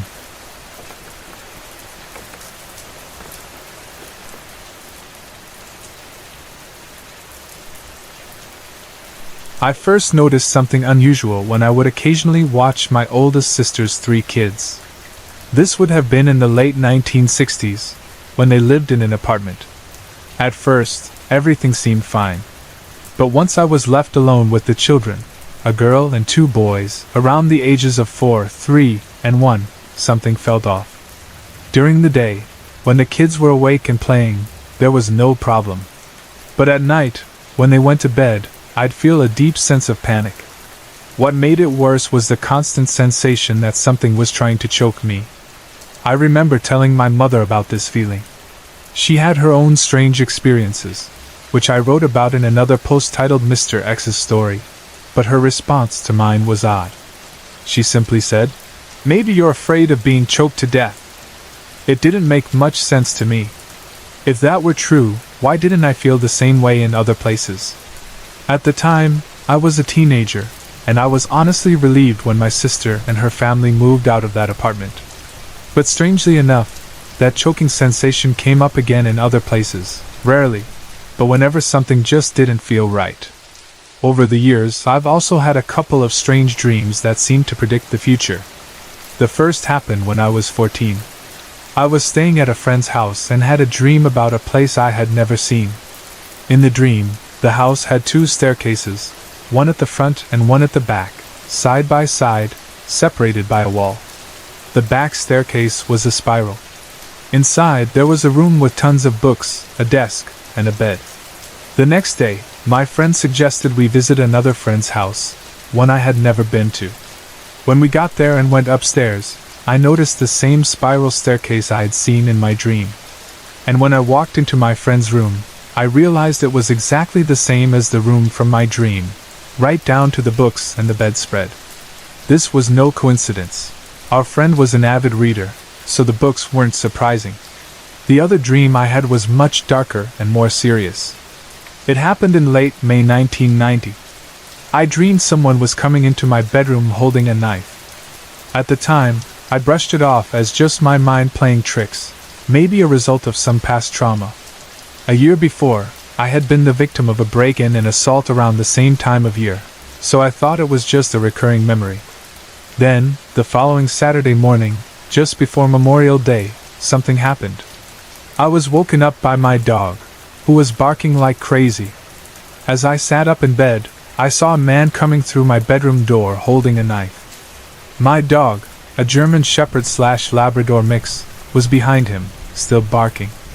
I knew right away what was happening. I couldn't let it happen again. I fought back as best I could. The man ordered me to do something with my dog, but I said, "I can't do anything with her, she's just scared for me." I was injured in the struggle. He stabbed me in the liver, but my dog managed to grab his arm, and the man ran after her. I took this chance to run. I bolted for the living room, where my 2 sons, ages 8 and 14, were sleeping. The older one is autistic, and later, he would tell me his own version of that night. I rushed outside, yelling for them to follow me. Thankfully, my neighbor heard the commotion and called 911. I was taken to the hospital and had emergency surgery to repair my liver. After I was discharged, I told a friend from church about the dream I'd had just a week before.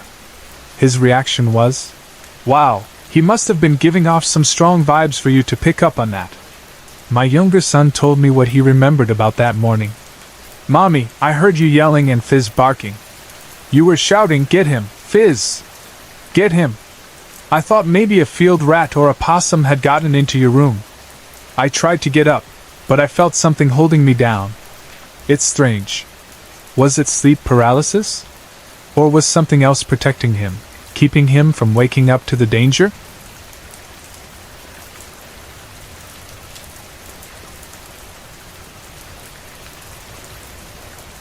About half an hour from my home, there's a national landmark called the Road to Nowhere. There's an interesting history behind it that makes me think the strange things I've experienced there might be tied to the land. In 1945, they started building the road near Bryson City, North Carolina, but the road was supposed to pass directly through a burial mound. The Cherokee chief and the local residents stopped construction because of this. The road now ends about a quarter mile past the tunnel. I'd also have some Cherokee ancestry, which I think might be part of the reason I've had strange experiences there. One afternoon in mid-June, around 3 or 4 p.m., my two friends, Pam and Mary, and I decided to visit the Road to Nowhere to see what the fuss was about. We ended up going back a few times, but this story is about the first time. We started walking from the parking area toward the tunnel, which is about 6/10 of a mile away. About halfway there, I started to feel a tightness in my chest. I'm asthmatic, but I've never felt tightness in my chest before, only in my bronchial tubes. The closer we got to the tunnel, the more uneasy I became. By the time we were 3 yards into the tunnel, everything changed. It was pitch dark inside, and there were no animal sounds or any noise other than the scuffing of our flip-flops and our nervous chatter. We started taking pictures of the graffiti on the tunnel walls and noticed orbs in some of the photos, along with some strange markings on the walls.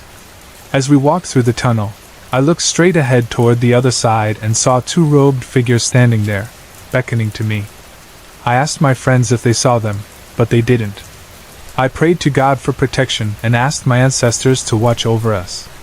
Walking through the tunnel felt like it took forever, but it was only about 10 minutes. The only reason it took so long was because we kept stopping to take pictures. When we finally stepped out of the tunnel, it felt like we'd entered another world. The air was fresher, the light brighter, and the animals seemed more active. It felt like it hadn't even rained that day. We walked a little further and found an old campfire pit. In the pit was a smashed-up cell phone, completely incinerated. After exploring, we turned around to head back to the car. As soon as we stepped back into the tunnel, it was as if the darkness swallowed us up again. We tried to take pictures, but our cameras and phones started malfunctioning. Our flashlight, which had worked fine on the other side, suddenly sputtered out. I closed my eyes and clung to my friend as we moved through the tunnel because I could sense something around us, something unhappy. Then I heard a man whispering my name. "Heather, open your eyes." It wasn't my friends. It was like someone was right next to me.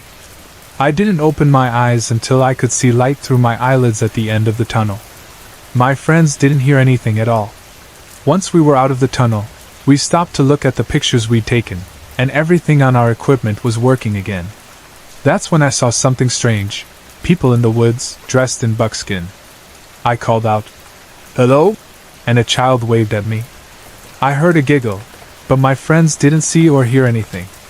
I felt a chill run down my spine. We walked back to the car, and my friends seemed upset. They didn't see what I saw, and they didn't hear the giggle. They thought I was imagining things, but I know what I saw and heard. We still visit the Road to Nowhere from time to time, both during the day and at night, but my friends have never seen anything like I did. I haven't seen the robed figures again, and I really hope I don't. They were the scariest part of the trip for me, but also strange was the whisper that seemed to know my name. Maybe my ancestors were looking out for me, and I know God was there too.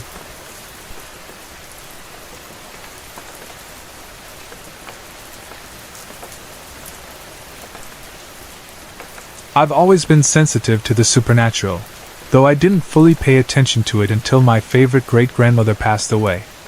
After her death, my senses seemed to sharpen, and I began noticing strange things happening around me. As a child, it felt like spirits were constantly trying to get my attention, whether it was doors slamming in the middle of the night, heavy footsteps on the stairs when no one was there, or my roommate's dog barking at absolutely nothing. My sensitivity increased even more when I moved from Upper Michigan to North Carolina. At the time, I had just moved into a mobile home with my husband in Fort Bragg. From the moment I arrived, I felt as though someone was always watching me. The faucets would turn on and off by themselves, and the lights would flicker at random. Between 3 and 4 a.m. every night, the radio would turn on at full blast, even if I had unplugged it. The TV would also change channels on its own, always ending up on the cartoon channels. One of my routines was taking off my jewelry at night and placing it in a candle holder in the living room. I would wake up to find the jewelry had been moved into separate small piles, all lined up neatly. My air conditioner and heater would also turn on and off, as if they had a mind of their own. At first, I chalked it up to the quirks of an old house, but the activity only seemed to grow more intense. Sometimes, my keys would go missing, only to resurface minutes or even hours later, often in places I had already checked. One time, when I was 7 months pregnant, I couldn't find my keys anywhere. After searching for 20 minutes, I finally found them exactly where I had left them. That same day, I had to drive to a doctor's appointment. As I was on my way, I was deterred because of a head-on collision that had occurred. Had I left when I originally planned, I would have been right in the path of that crash, and I wouldn't have survived. I can't help but think that something, or someone, was protecting me in that moment. Another incident occurred around Christmas time. It was a season notorious for thefts, and 2 men came to my house claiming they wanted to offer carpet cleaning services at midnight. Before they even knocked on the door, 2 pictures on my walls fell and shattered on their own. The TV began flipping through channels wildly, and shortly after, my landlord called to check on me, knowing I was home alone. I didn't think much of it at the time, but now it seems like a strange coincidence. Despite all these occurrences, I was never scared. I was just curious. Eventually, I started hearing the spirit, or spirits, around me more clearly. One night, while I was sleeping at one end of the house, I woke up to the sound of children giggling. I thought it was strange that there were kids playing outside at 2 a.m., so I went to check, but there was no one in sight. The following week, I heard what sounded like running down the hallway, stopping right at my door. Over the next few weeks, this activity grew more intense. At one point, something tugged on my hair while I was sleeping, and I felt something grab my ankle. But the strangest incident happened when I clearly heard a small child whispering, "Mommy," right in my ear. When my daughter was born, things took a darker turn. She would wake up in the middle of the night, screaming, and staring fixedly over my shoulder at something unseen. Her rocking chair would move by itself, and her music box would play without being touched. Around this time, I met a friend of a friend who, upon shaking my hand, immediately told me, "It's a little girl following you. She died tragically and cannot find her mother." She also warned me never to ask how she passed away, because if I did, the little girl would never leave her limbo. I was chilled to the bone. This little girl, spirit seemed to follow me from place to place. The last time I encountered her was in Michigan. My daughter was sleeping soundly in the living room, but my friend and I would hear a child crying in the middle of the night, giggling and playing with toys, and running across the floors. It was unnerving but also strangely comforting, as though the little girl was simply trying to get attention. It's been 8 years since those events, and I've learned to recognize the signs of spirits around me wherever I go.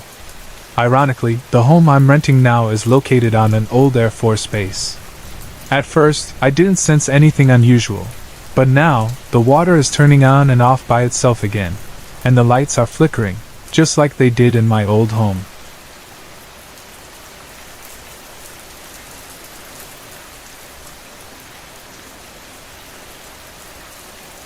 I guess I just didn't think about it much, even though it's a little strange and makes you wonder. Last year, I went with my dad and sister to Wilmington, North Carolina. I had never been there before, and I was excited to visit. Wilmington is known for its dark history, full of murders and strange happenings from the old days. Of course, that made me even more excited. Why? because if there's a dark history, it means there are probably ghosts hanging around. Naturally, I couldn't resist going on a ghost tour.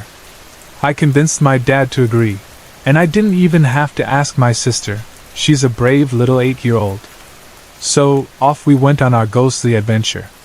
Our tour guide was fantastic at storytelling, and I loved his dramatic flair as he began his tale. We walked a little further and soon arrived at a graveyard next to a church. The place had an eerie vibe to it, and as we walked past the old, rusted fence, I noticed something strange, a blue circle hovering in front of one of the church windows.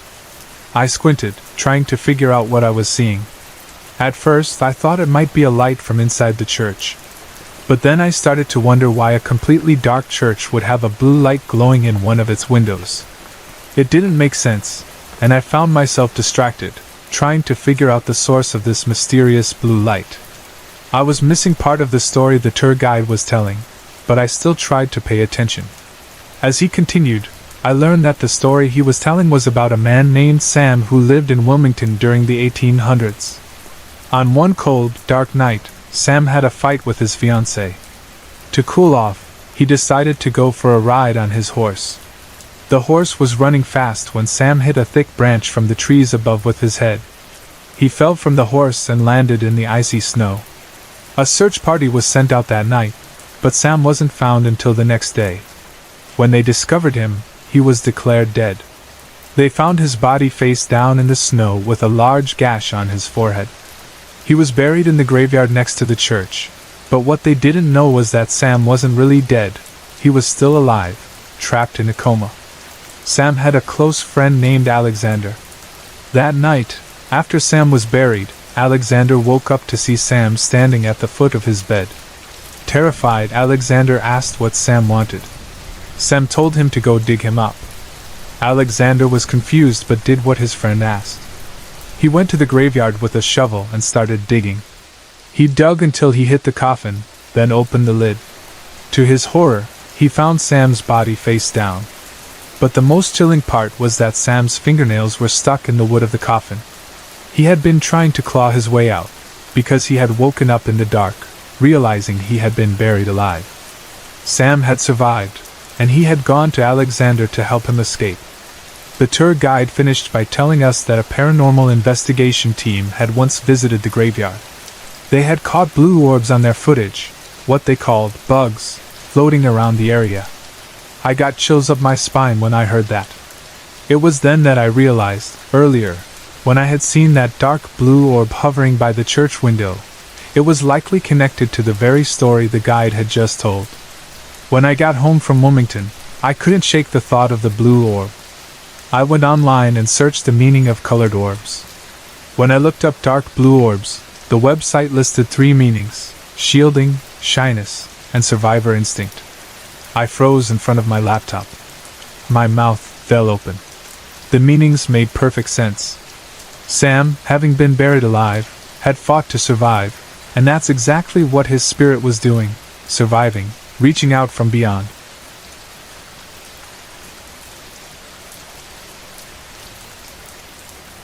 Some years ago, I had an encounter that I still remember vividly to this day. At the time, I was always fascinated by the paranormal, spirits, ghosts, psychic abilities, and anything supernatural. I'd been a believer in these things since I was young, and that particular rainy night would only confirm for me that apparitions are real. I don't remember the exact year, but I can guess it was within the last 7 years. I was living in Charlotte, North Carolina, at the time. I had heard about an area in Concord, North Carolina, called Miami Church Road. For anyone familiar with the Charlotte and Concord areas, especially near Highway 2427 and Highway 601, this is where my experience took place. Before that rainy night, I'd taken several drives to this location out of curiosity, mostly at night, but a few during the day as well. The area has a few large homes, some of which are more like farms with big lawns. On the same road, there is an old, lonely tombstone with the word "fur" etched into it, faded over time.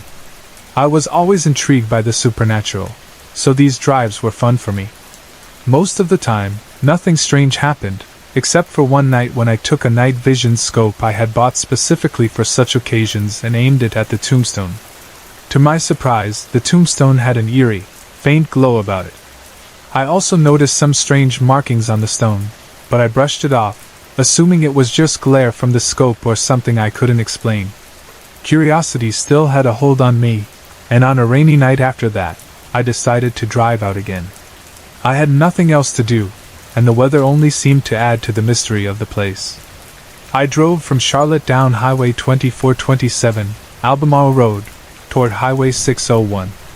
I made a left onto empty Pleasant Road S, knowing from past drives that this would take me to Miami Church Road.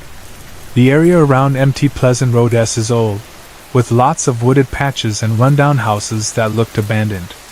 The rain, the mist in the air, and the humidity all added to the eerie atmosphere as I drove down this road, heading toward Miami Church Road. The rain wasn't heavy, but it was steady enough to make me use my windshield wipers. Visibility wasn't great as the rain beat up on the windows. Despite that, I kept going. When I finally reached Miami Church Road, I made a right turn toward Barrier Georgeville Road and drove slowly toward the tombstone I had passed on earlier drives. This time, I didn't bring my night vision scope. It was raining, and I figured it wasn't worth using. I drove past the tombstone, but didn't see anything unusual. Still, I felt a bit unsettled. Shrugging it off, I continued down the road and made a U-turn back toward the tombstone, thinking I might catch something on the way back. As I drove slowly past the stone again, I still didn't see anything, and I decided to head home, disappointed. As I drove back down empty Pleasant Road S, the rain continued falling steadily. I reached the stoplight at the intersection of empty Pleasant Road S and Highway 200. I checked for traffic, then looked into my rearview mirror.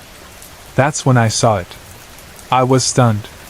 On the rearview mirror, clear as day, were the shapes of little child's footprints, one from the right foot and one from the left. The footprints looked as though a small child had been standing on the back windshield of my car. They were clearly defined, and what made it even stranger was that the rain didn't seem to touch them. The rain was falling steadily, but the footprints stayed visible, almost as if the rain wasn't hitting them at all. The shape of the footprints told me it was a little girl, about 9 or 10 years old, judging by the size and placement of the feet. I could hardly believe what I was seeing. I drove cautiously, glancing at my rearview mirror every few seconds to make sure I wasn't imagining it. But no matter how long I drove, the footprints stayed on the glass, unaffected by the rain or my movement. The apparition, or whatever it was, seemed to be standing on the rear windshield, undisturbed by the motion of the car or the falling rain. For about 15 minutes, I drove along Highway 200, then onto Highway 601, and back onto Highway 2427 toward home. The footprints remained clearly visible for another 10 minutes or so. Every time I checked the rearview mirror, they were still there. But slowly, I noticed the footprints begin to fade, and the rain started to beat up over where they had been. It wasn't until I was almost home that the prints finally disappeared completely. To this day, I can recall that incident as though it happened yesterday. It wasn't my first paranormal experience, but it was definitely one of the most vivid and strange. I haven't gone back to the tombstone since, though there are times I'm tempted to drive back, wondering if I'll see something again. That night changed me. What I saw made a believer out of me, and I'm sure it would convince any skeptic in an instant.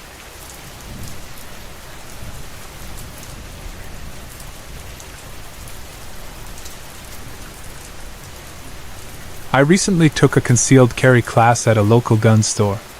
The class was scheduled to begin at 7:45 a.m., and it lasted all day. The store is pretty large, and I had been there with my husband at least half a dozen times before. He's a security professional, and the store is only about 15 minutes from where we live. Before that day, I had only been in one half of the store, the retail side where guns are sold. I had never really paid attention to the other side, which at one point had been a separate business. That was where the class took place, and where my strange experience unfolded. As I sat in the makeshift classroom, I noticed that the wall beside me looked odd.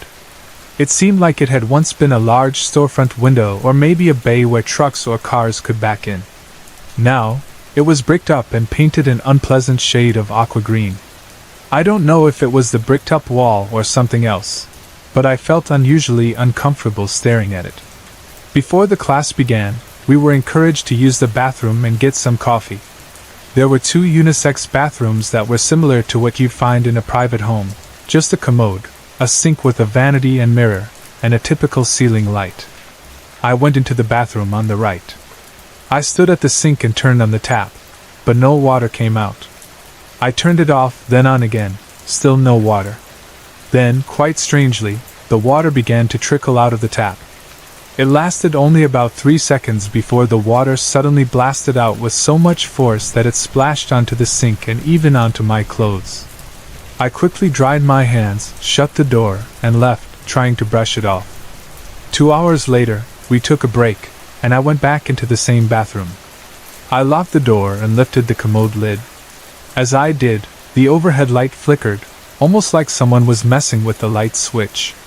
I thought it was strange, but it didn't alarm me too much. I was in a hurry and quickly finished, leaving the bathroom again. Right outside the bathroom was a tall bookcase against the wall. I had noticed it earlier that morning. The bookcase was crammed with gun magazines, old reference books about weapons, packs of plastic cups, and a few reams of copy paper, a sort of catch-all. During our lunch break, I grabbed my purse and stood up from my seat to head out of the classroom. As I was walking down the small passageway toward the bookcase, I realized I hadn't zipped my purse, so I bent down to do so. As I did, I felt something dark fly over my head. In the blink of an eye, a huge, old printer came crashing down just a couple of feet in front of me, landing directly in front of the bathroom. The impact was so forceful that the printer exploded into broken pieces, scattering everywhere. The noise was deafening, and people came running to see what had happened. The store employees rushed over to ask if I was okay.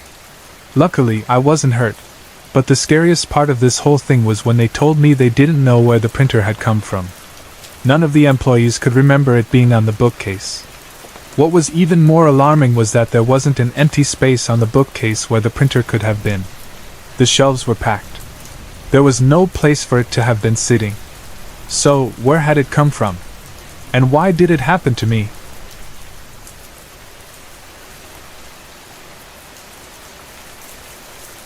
It was November of 2012, and my sister Alana had a friend who asked her to babysit her younger sister, Melanie, while she went to a friend's Sweet 16 party. I didn't really want to go, but I also didn't want to go shopping with my parents, and they wouldn't let me stay home alone, so I decided to stay the night with Alana at her friend's house. We arrived around 2 o'clock or 2:30 p.m. Later, around 9:45, Alana and I decided to watch movies for the rest of the night, while Melanie played and then got ready for bed. As we were watching TV, we suddenly heard footsteps running across the upstairs hallway. My sister asked me to go upstairs and tell Melanie to stop running and go to bed. But when I went upstairs, Melanie wasn't there. I realized that we hadn't even told her to go upstairs yet. I rushed back downstairs and into the playroom, which was across the kitchen, and found Melanie sitting on the floor, playing with crayons and watching TV. I asked her if she had been upstairs, and she said no. I ran back into the living room and told my sister that Melanie hadn't been upstairs. My sister just brushed it off and went to take Melanie upstairs to bed. Later that night, I fell asleep in the basement while watching TV. Around midnight, I heard the basement door open. Thinking it was my sister, I just went back to sleep. But a few minutes later, I felt someone moving my feet, tucking them up as if to place me in a ball position. Then, I felt someone sit down next to me on the couch. Since it was a small couch, I stretched my legs out to give myself more room. But as soon as I did, I realized I didn't feel anyone sitting beside me. I quickly jumped up, looking around for my sister, thinking she had sat down at the end of the couch. But there was no one there. Panicked, I ran up the stairs into the living room and decided to sleep there for the rest of the night. In the morning, I woke up to my sister making breakfast and Melanie pounding on the dining room chairs. I asked my sister if she had come down to the basement last night. She said no, she had been asleep on the love seat in the living room all night. That left only one possibility, Melanie. After lunch, I relaxed in the playroom, watching Ice Age with Melanie. About halfway through the movie, I heard giggling. I asked Melanie politely to stop, but she didn't reply. When I turned to look at her, I saw her sitting still on the same little couch, watching the movie. Then I heard another giggle, and this time, I was sure it wasn't Melanie. I stood up and walked over to the door, opening it to check outside, thinking maybe there were other kids outside playing and giggling. But when I looked out the window, there was no one. I closed the door and turned around to see Melanie smiling at me. I walked over to her and tickled her, thinking she was messing with me. But just then, there was a knock at the door. It was my sister, telling me it was time for us to leave. Melanie and I walked out of the playroom and into the kitchen, where I started getting my shoes and coat on.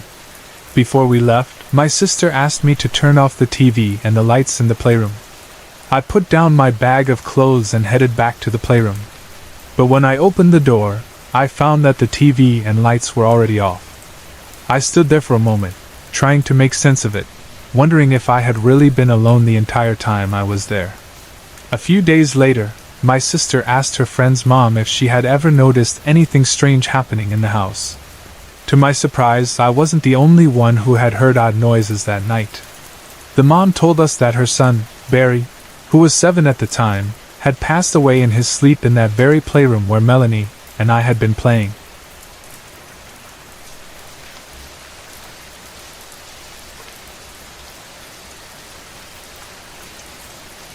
I no longer live in the house where I had these experiences, but I feel like it's time to share what happened. Now I live in a new house with my boyfriend in a different state, but the things that occurred in our previous home still haunt me. I've been struggling to understand what's going on, and I'm hoping sharing my story might shed some light on it. I moved in with my boyfriend in November 2011. We lived with his mom, his sister, and his grandmother. After about a month, I started noticing that the house felt different than when I first moved in. The atmosphere shifted, and I began to sense something unsettling. Here's the layout of the house. The main entrance is a side door that opens directly into the living room. From there, you walk into the kitchen, which leads into a hallway. To the right is a secondary living room, and across from it is the front door, which no one uses. Down the hallway, to the left, is my boyfriend's sister and grandmother's room. They share a room. My boyfriend and I sleep in the room next to theirs, and across from our room is his mom's. The bathroom is located between our room and his mom's room. My bedroom door was usually open, and the hallway light was kept on at night for my boyfriend's grandmother, so she could see where she was going if she got up in the night. Since you have to pass by my room to get to the bathroom, I was aware of who went in and out. In my boyfriend's family's culture, they don't wear shoes inside the house, so all shoes are left at the door. But one night, around 9:30 or 10 p.m., I heard what sounded like someone walking in the hallway with heavy work boots. The sound was clear and distinct, but no one in the house was wearing work boots at the time. My door was open, and I could see the hallway, but there was no one there. The footsteps went on for about 15 minutes before they stopped. After that, I didn't hear anything for a while, but it left me feeling uneasy. Then, in April 2012, something even stranger happened. My boyfriend was getting ready for work, and I woke up to use the bathroom after he took his shower. While I was brushing my teeth and washing my hands, I heard him yell, "Grandma!" but in Lao. To my surprise, I also heard his grandmother respond in Lao.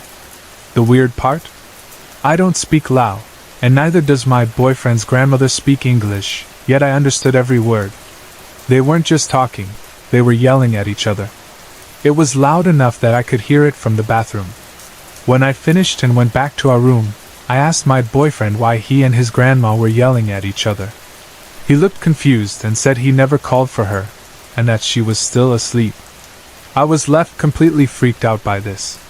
The most unsettling event occurred earlier this month. For the past few weeks, I've been waking up at exactly 2:30 a.m. every night, no matter how late I go to bed. I couldn't fall back asleep until 3 a.m. or sometimes even later. At first, I thought it was just my internal clock, but one night when I woke up at 2:30 a.m., I heard the heavy footsteps again. This time, it wasn't just in the hallway. It was going back and forth, stopping once in front of my door. Then, it went into the bathroom. A few minutes later, I heard my boyfriend's grandmother's door open, and I saw her walk into the bathroom. She came out a few minutes later, and then I heard what sounded like someone taking a shower, water running, objects being moved around, and the sound of things dropping. After a while, the shower stopped, but the footsteps resumed, coming out of the bathroom and stopping in front of my door like someone was standing there, watching me. Then they continued down the hallway, and I heard nothing after that. When I checked the time, it was 3:15 a.m. I managed to fall asleep after that, but my dreams were strange.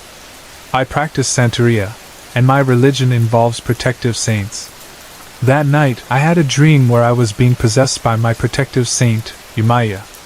I knew it was her because she spoke her name, and my eyes were glowing blue. But then, it felt like my mother's protective saint, Chango, took turns possessing me with Yumaya. I knew it was him because my eyes turned glowing red when it was his turn. Both saints were telling me that a demon was trying to get me, and they had to possess me to protect me. In the dream, I saw the demon. It had blood-red eyes, a human shape, but was completely black. Its teeth were huge, white, and dripping with some kind of liquid, and its claws were sharp.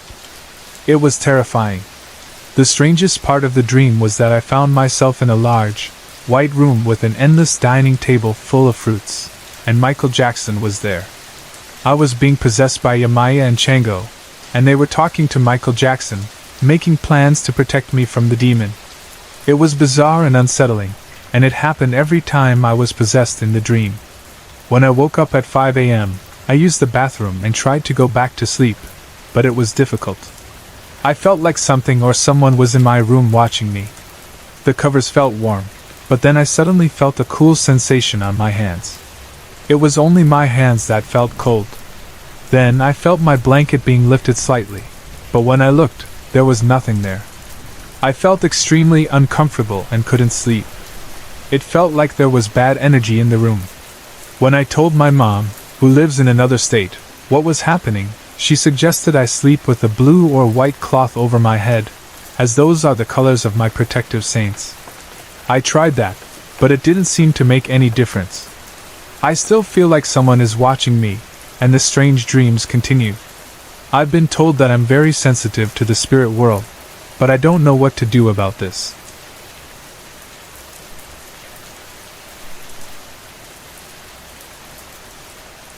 This particular Friday night was quite eventful for our paranormal investigation team, GPS, Ghost and Paranormal Protection Services. We had scheduled an investigation at a home in Silva, North Carolina, after the homeowner, Tracy, reported strange occurrences. Our goal was to gather evidence or possibly debunk the claims. This was actually our second visit to the house. 3 of us arrived, and after settling in and adapting to the environment, we began our investigation about an hour later. We brought along our GPS case, which holds all our equipment. As I was going through the case, gathering what we needed, I heard a voice, just a simple, "Hello?" But it sounded slow and clear. It was so unexpected that it startled me. I looked around but noticed no one else was near, so it seemed like a paranormal experience. Meanwhile, Tracy was showing Dustin, our newest member, around the house, pointing out areas where strange things had happened. When they were in the bedroom, Dustin felt the floor shake beneath him. He shared this with us later, and we all agreed it was odd. After that, we decided to check out a storage trailer on the property. This trailer had a funhouse effect. It felt disorienting and strange inside, and we couldn't help but feel a little silly. We even caught some funny moments on video.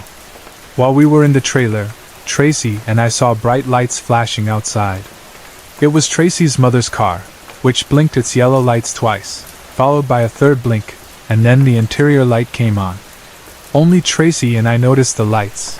Dustin and Greg were facing the other way. When Tracy went to ask her mother about it, her mother didn't know anything about it.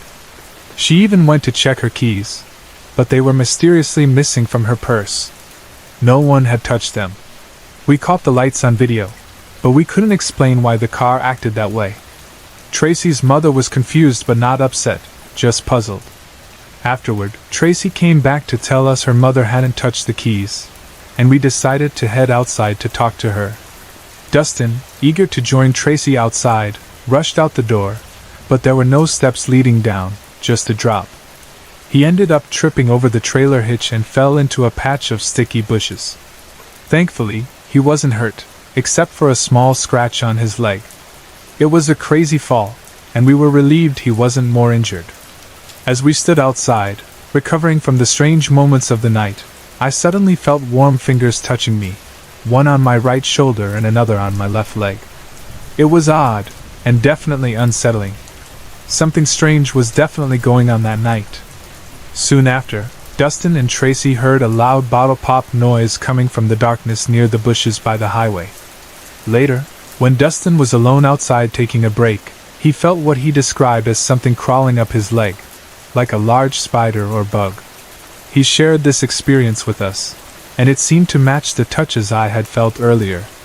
Inside, I was sitting with Tracy's mother and husband in the living room.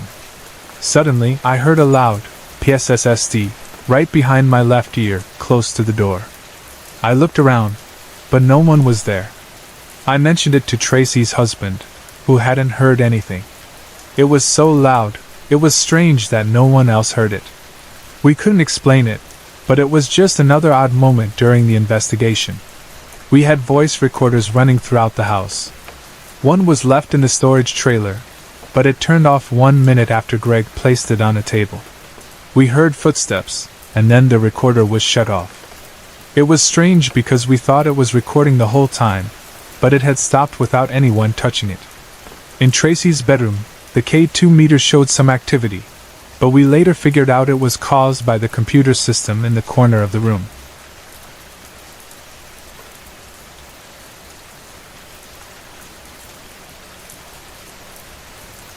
My name is Rosa, and I live in North Carolina. I'm 16 now, but when all this started, I was about 14. We've lived in this house for 4 years, and over time, some really strange things have happened here. One hot summer night when I was 14, I was in my room, and my little brother was sleeping on the floor. I decided to pick him up and put him on the bed, but as I did, I saw a lady standing by the bathroom door. I froze. I was terrified and thought maybe I was just imagining things.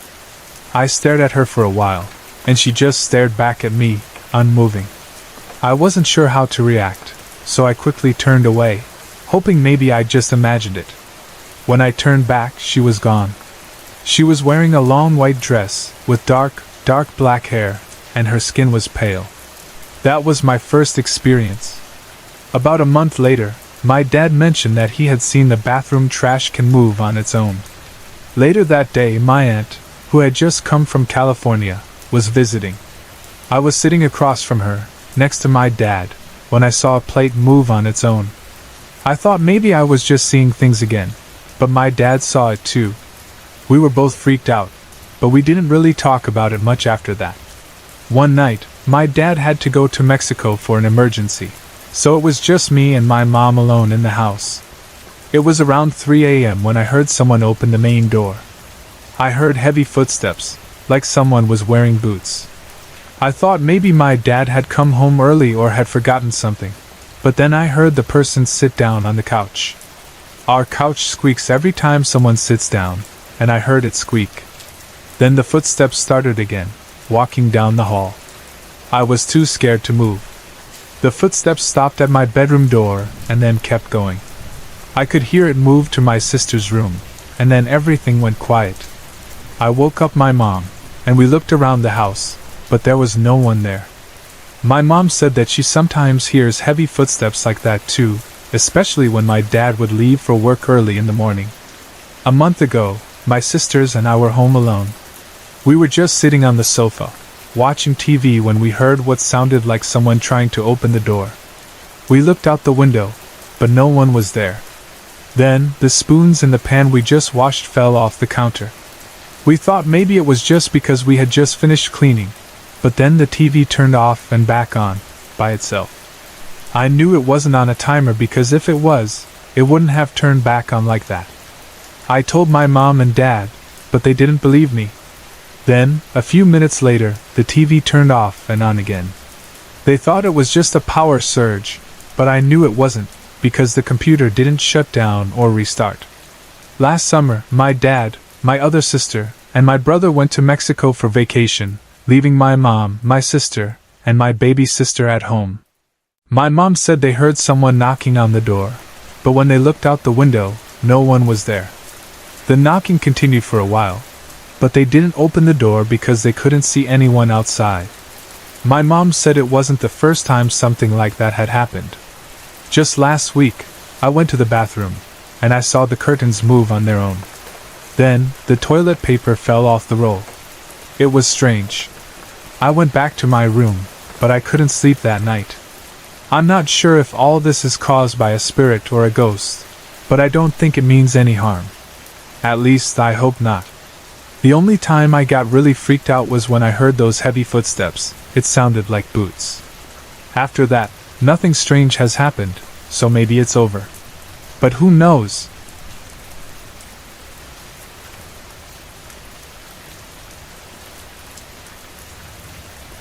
The year was 1984, when my mom graduated from high school. A guy named Kevin, who graduated with her, died just a few weeks later. Kevin was about 16 or 17, and he still lived with his parents and siblings. He was driving home really late one night, even though nobody was around. For some reason, he lost control of his car and crashed, right next to the creek that ran through his yard. Kevin was seriously hurt and bleeding badly, but there was no one around to help him. By the time his family came home, he had bled to death. I learned all this about Kevin 7 years ago, when we moved next door to his family. They still lived in the same house, but I didn't know the story at first. There were certain things that made me feel like something strange had happened there.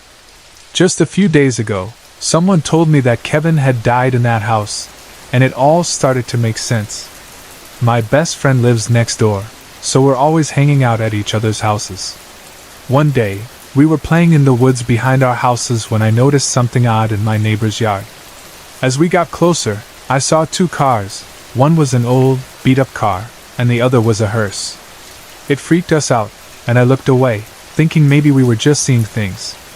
But when I looked back, the cars were gone. We went inside, and later on, when the guy who lived there came outside, we decided to ask him if there had been an accident. He said no, so we dropped it. But the moment he closed the door, the cars were back, and we heard funeral music playing. The music would get really loud, then drop to almost nothing, and we could hear camera flashes, like someone was taking pictures of a body that wasn't there. It was really creepy, so we ran back to my house and stayed inside for the rest of the day. The next day, we went back over to the neighbor's yard, and this time, we saw the hearse, the car, and the music again. But now, there was blood around the car.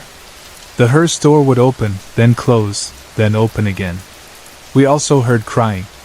It was so unsettling, we didn't tell anyone about it. Every time we rode our four-wheelers, the man would come outside and stand by the fence. When we would stop to see what he wanted, he'd always say the same thing. "You better be careful. We wouldn't want an accident or for you to get hurt."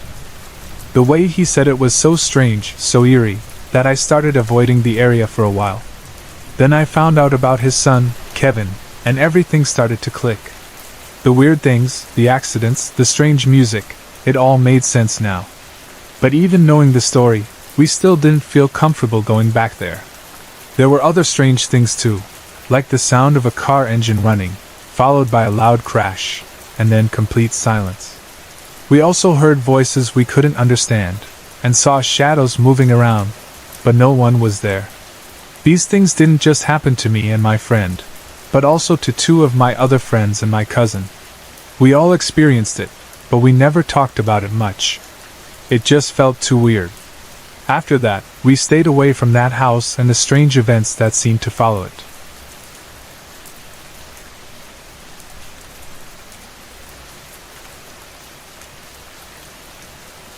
I always thought of myself as just a regular guy, doing regular guy things.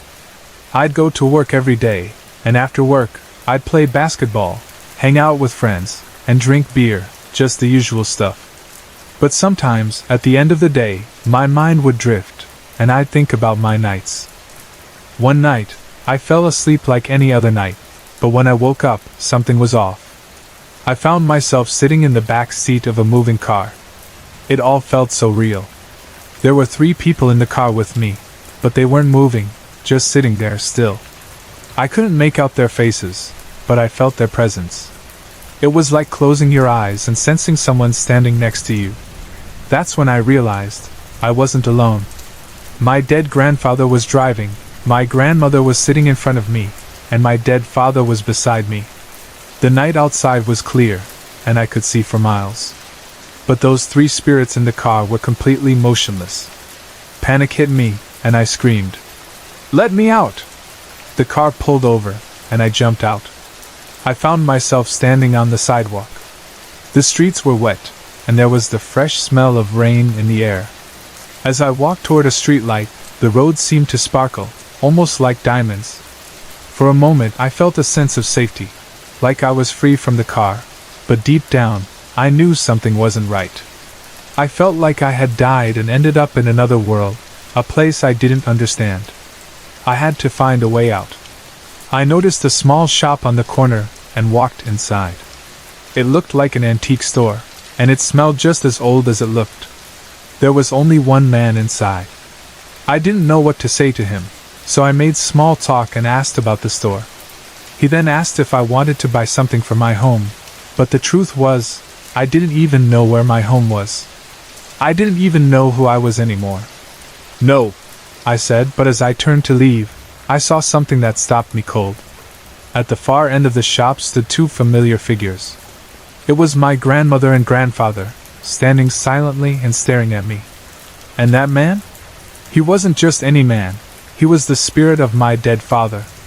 The thought of staying in the store with them made me terrified, so I ran out as fast as I could. I found myself back on the street, and I didn't know where to go. There was a parking lot across the street, so I walked there, but then I saw a bar with a couple of people standing in front, almost as if they were waiting for me. I didn't want to go anywhere near them, so I ran again. I found an alley and thought, "I'm safe now." I cut through the alley and came out onto another empty street. But as I looked around, I realized I was surrounded by apartments. Desperate, I went to the nearest door and, without thinking, walked inside. The place smelled like an old military blanket. The lighting was dim, and as my eyes adjusted, I saw a very thin, old man lying on a couch. At first I thought he was dead, but then he suddenly jumped up and ran toward me, shouting, "You don't know how to speak when you enter someone's house?" I was so scared, I knocked him to the floor. But he got up as quickly as he fell, and now he was standing right in front of me, just inches away. But his face, there was no face. His eyes were hollow, like empty sockets, and I was in complete shock. I gathered what little courage I had left and asked, "Who are you?" He stood still for a moment, then answered, "I am your uncle." It was then that I realized he was the spirit of my dead father. I asked him, "How can you see me? You don't have eyes. How can you speak? You don't have a mouth." Before I could back away, I saw something else, something even stranger. A little girl suddenly appeared in front of me, like she had just materialized out of thin air. She stood there, staring at me silently. I studied her, trying to understand who she was. She looked so sad, so lost. Her pale face and empty eyes told a story of distress and helplessness. She was trapped in a world of sorrow, and somehow, I could feel it. She was wearing an old yellow dress with a big white collar, like something from the 1940s or 1950s. Her blonde pigtails swayed as she turned and quietly walked through the front door, without opening it. She just passed right through it. I was left staring at the old man again, who now asked me for a glass of water. It was hard to make sense of anything at that point. I didn't know where I was or what was happening, but I decided to find the kitchen. As I passed by a curtain, I pulled it back and looked inside a closet. The smell was overpowering, like old clothes that had been there for decades. Then, someone gently touched my shoulder. I turned, thinking it was the old man, but it wasn't. A woman, maybe in her 60s, spoke softly. "You're not supposed to look in there." She told me the glasses were in the sink. That was the last thing I remembered before I woke up. I've tried to understand it, but I can't. I think it was something called dream interruption, caused by a spirit that enters your body and mind while you sleep, pulling you into a semi-subconscious world. Whatever it was an experience I can never forget.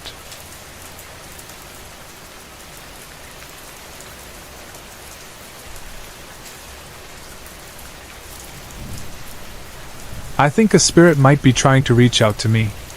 Let me start from the beginning. When I was a kid, I would often get this feeling, like something bad was going to happen. I also had these dreams about things that would happen before they did, nothing major, just small stuff like conversations or little events. But I also had terrible nightmares, so bad that my parents had to get me pills to help me sleep. I don't know if that's connected to ghosts or spirits, but it made me more open to the idea that they might exist. I've seen things. Well, maybe seen is an exaggeration. It's more like quick glances out of the corner of my eye. A blur, really. Once, I woke up and saw a whitish blur hovering near my bed.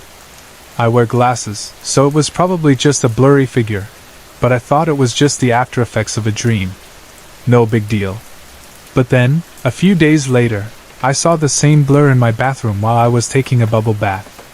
Again, it was out of the corner of my eye, and when I turned to look directly, it was gone. I even tried talking to it, jokingly calling it a pervert for showing up while I was naked. Not that I thought it was a pervert, I just wanted to get its attention. Normally, seeing things like that wouldn't bother me. It had happened before.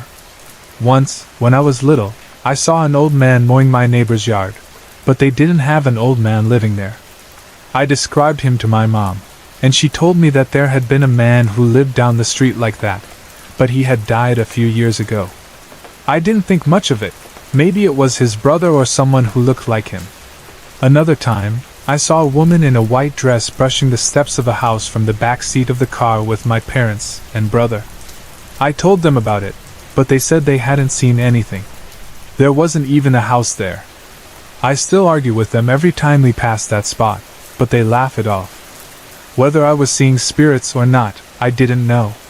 But they never seemed to notice me, and I didn't feel threatened, so I didn't worry about it. Things started to get weirder though. One day, when I was in the car with my brother, I saw a man standing on the side of the road. When I blinked, he was gone. My brother didn't see him. Later, in the same spot, I saw the same man walking toward the road. I slammed on the brakes, but when I looked, he had disappeared. I thought I might be going crazy, but my mom told me that when she and my dad were first married, she woke up one night and saw a man standing in their room, but he was gone when she blinked. She's also had those feelings that something bad is about to happen. One time, she had that feeling the night I crashed my car. My dad thinks the house he grew up in was haunted, and he's told me some creepy stories about it. My brother has heard the same little girl singing from the woods behind our house. He used to have the same feelings and dreams that I did. Nothing too extreme, but there was one dream I had that stuck with me. I dreamed an old lady we knew would die, and she did. She was old and sick though, so it probably wasn't anything supernatural. Usually, when I have those bad feeling dreams, it's because something small happens, like a family member getting hurt or a friend going through a tough time. But lately, I've started having weird dreams again. They started when I was 15, and they were so intense that I couldn't sleep.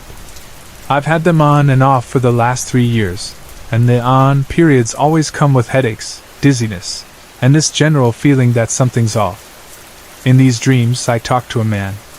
He knows me, and I feel like I know him too, but I can't remember who he is. One time I asked him, "Who are you? What are you?" And he just told me, "Go back to the beginning." I didn't know what that meant, so I started looking into ghosts, past lives, anything related to the supernatural. The dreams felt so real, like they were happening to me, not just nightmares. Sometimes I'd wake up screaming. The dreams have been coming back recently, but now, I don't remember them the way I used to. Before, they stayed with me like real memories, but now, as soon as I wake up, they fade. Sometimes I can't even remember them at all. I just wake up with this overwhelming feeling of sadness or fear, like something's wrong, but I don't know what. Because of all this, I've been too scared to sleep. I started taking things like Tylenol PM to help me sleep, since my parents wouldn't give me anything stronger. But even when I do sleep, I don't feel safe. Here's the thing that really freaked me out. One morning, I woke up after actually getting some sleep, and I heard someone moving around in my room. I woke up because I could feel a presence, like someone had entered the room without me hearing them. I thought it was my mom coming in to turn off my lamp. I can't sleep in complete darkness. But when I listened closely, I realized it wasn't her. I heard breathing behind me, and then I felt something touch my shoulder. It wasn't my mom, I knew it wasn't. She would never touch me while I was asleep, and it felt wrong. I didn't open my eyes, but it only lasted a few seconds. I went back to sleep. Later, I woke up again, and my lamp was on. No one had been in my room, and when I asked my family, they all said they hadn't been in there. I don't know what to make of this. I'm not sure if I'm just scared or if something strange is happening. But it's the first time something like this has ever made me feel afraid. I want to know what's going on. I know houses can be haunted, but I don't think mine is. I live in a trailer, and I've never heard of trailers being haunted. But I wonder, can a person be haunted? Maybe that's what's happening to me. I don't know. I just need someone to help me figure it out.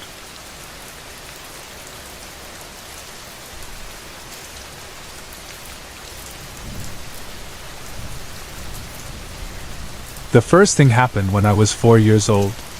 My family moved into an old house in Pennsylvania, which had previously been a funeral home.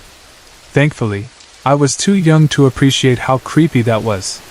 The house itself was mostly quiet, but on our very first day there, both my parents experienced strange occurrences. My mom, while doing something in the house, heard what sounded like an older man talking to a young girl on the back staircase. But when she looked, no one was there.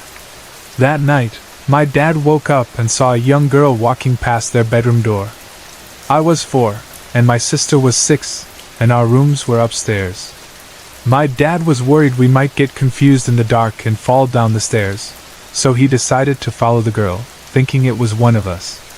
He said she was very young, dressed in a white nightgown, and he followed her closely, so close he could have reached out and touched her. He followed her all the way down the hall to the bathroom. But when he turned on the light, she was gone. He checked all the rooms, convinced she had somehow gotten away, but there was no sign of her. My dad, being my dad, thought it was amusing and wasn't at all disturbed by it. After that, we didn't have any other experiences in that house. A few years later, when I was 8, we moved to Canada, about an hour outside of Vancouver. My dad worked as a farmhand in exchange for a trailer to live in. The trailer was small, only about 35 feet long, and there had been several farmhands before us. One had been run over while working on his truck a few years before. He had a wife and daughter at the time. One summer night, not long after everyone else had gone to bed, I heard the screen door open. Now, we never locked the door on the porch, but this door was the loudest door on earth. It screeched when it opened and slammed shut when you let go of it. My dad, who was always light on his feet, was sleeping on the fold-out couch in the living room, which was right by the porch. I waited for him to wake up, but nothing happened. Then I heard footsteps, very distinct, heavy footsteps, plodding through the house. They sounded like someone wearing work boots, and the person wasn't trying to be quiet. It was like they were just walking through the house like they owned the place. I was terrified, barely breathing, curled up under my covers. I listened as the footsteps moved from the porch, into the mudroom, across the living room carpet, and onto the hardwood floor of the kitchen. At the end of the kitchen, the fridge was on the right, and on the left was an old wood stove. I heard the foil on the fridge ripple as someone passed by. The footsteps stopped right at the entrance to my sister's room, and then nothing. I heard this same sequence of events happen 2 more times during the years we lived there, always in the summer. After the first time, it didn't bother me anymore. In fact, I almost found it comforting. It felt like it was the old farmhand, checking in on his family. Years later, I moved to North Carolina and stayed at my sister's house. The house had a strange history. It had burned down in the back at some point in the past, and the half that remained always felt off. My sister often heard the kitchen cupboards opening and closing at night, but her boyfriend thought she was just imagining it. That was, until he stayed over one night and heard it too. I never heard the cupboards, but one day, I was sitting in the living room reading a book by Sylvia Browne. It creeped me out, and by the time I went outside to the back porch to calm down, I was thoroughly spooked. The cordless phone on the windowsill, which was on its charger, suddenly turned on by itself. It was as if the phone was on speakerphone, even though it didn't have that function, and all I could hear was the dial tone. After about 15 seconds, it turned off on its own. At that point, I'd had enough of the strange feelings in the house. I picked up the phone and said, "Hello?" even though I didn't expect anyone to answer. Of course, no one did. But I grabbed my things and practically ran for the door. As I was leaving, I stopped and said aloud, "Look, I'm moving in 2 weeks. Can you please leave me alone until then?" After that, I didn't have any more strange experiences in the house, even when I moved back in years later. However, a month after I moved back in, I spoke with my sister, and we realized that we both felt the same odd things in the same places in the house. We both had been calling our roommate by similar names. She called it Ellen, and I called it Eleanor. We also had a strong sense that there was a man living there with us as well, though we had never seen him. Our roommate seemed to be an old woman, and our mental images of the man were the same. A later roommate also, without prompting, admitted that the same areas of the house made him uneasy. On a side note, I've always found it strange that whenever I watch Sylvia Browne on TV or read her books, things around me tend to act up. My TV will always go fuzzy, or the reception will cut out completely. The same thing happens with the phone. Every time I see her, the reception glitches. It's a little too coincidental to ignore. Lastly, I have what my family affectionately calls my bathroom ghost. I'm not usually one to misplace things, but there's something, or someone, that likes to steal my stuff. And it follows me, even when I'm on vacation. One time, my sister and I stayed with friends in Canada, and I couldn't find my brush anywhere. It was a brush I'd had since I was 5, so it was a little sentimental. I searched the entire house, but it was nowhere to be found. Finally, we left, and about an hour down the road I reached into my backpack and there it was, right in plain sight. This summer, I couldn't find my bottle of aloe gel, which I was sure was under the bathroom sink. The cabinet under the sink is tiny, only about 1.5 square feet, and the gel was fluorescent green, so it was hard to miss. I pulled everything out, but couldn't find it. A few weeks later, while refilling the liquid soap dispenser, I found the aloe gel right where I'd looked before. There's no explanation for how it could have moved. It's just little things like that, random objects disappearing for a short time, like cough syrup or tweezers, but it happens often enough that I've come to expect it. It's annoying, but also kind of funny. I've wondered if maybe the bathroom ghost is my guide, just checking in with me from time to time. Sorry to interrupt. If you're enjoying the story, let me know in the comments and tell me where you're watching from. Don't forget to like and subscribe for more.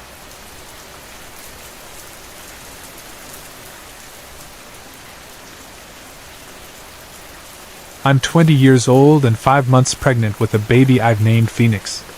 I truly believe Phoenix has been protecting me from all the terrible experiences I've had in the past.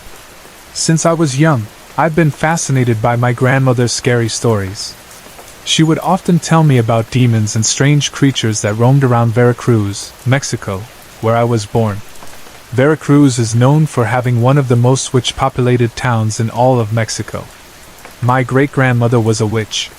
She would cast spells, do cleansings, and always seemed to know things before they happened. My mom used to tell me that she had animals to protect me, and it's strange because at least twice a week, I spot owls or deer. Some people might think it's just coincidence, but how many people see owls out in the open at 4 p.m. by a McDonald's? Ever since I was a kid, we moved a lot, and I had trouble sleeping. I was always too scared to go to the bathroom at night because I felt a strong, evil presence following me, even on the school bus. When I was about 10, I started experiencing what people call sleep paralysis. It was terrifying, but it would only last a few minutes. I told my mom how scared I was, but she never took it seriously. My grandmother, however, didn't think it was a good sign. This continued regularly, about 3 times a month, until I turned 15. That's when it got worse. I started to feel tiny bugs crawling on my body, hear whispers calling my name, and even laughter. It drove me crazy, especially because I was wide awake when it happened. When I turned 19, things escalated. I started seeing figures moving from the corners of my room. One time, I saw a cloaked arm with a long, thin hand reaching toward me, and right next to it, a gray owl. Again, I was wide awake and couldn't move or speak. 1 week after that arm incident, I was falling asleep when my boyfriend came over to visit. We got into an argument, but I don't remember the reason. I remember crying loudly, almost screaming, which isn't something I usually do. Then I blacked out and woke up in the emergency room with a nurse asking if I wanted something to drink. I thought I had just fainted, but my boyfriend told me that I kept crying, laughing, and talking about why nobody knew me. I was making weird sounds with my throat too.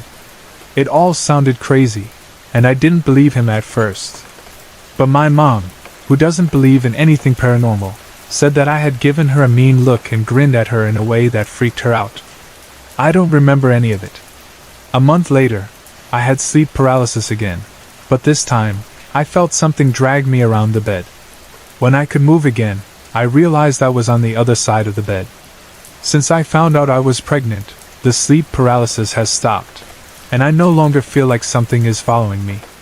I've even thought about trying a Ouija board, but I'm not sure if that's a good idea.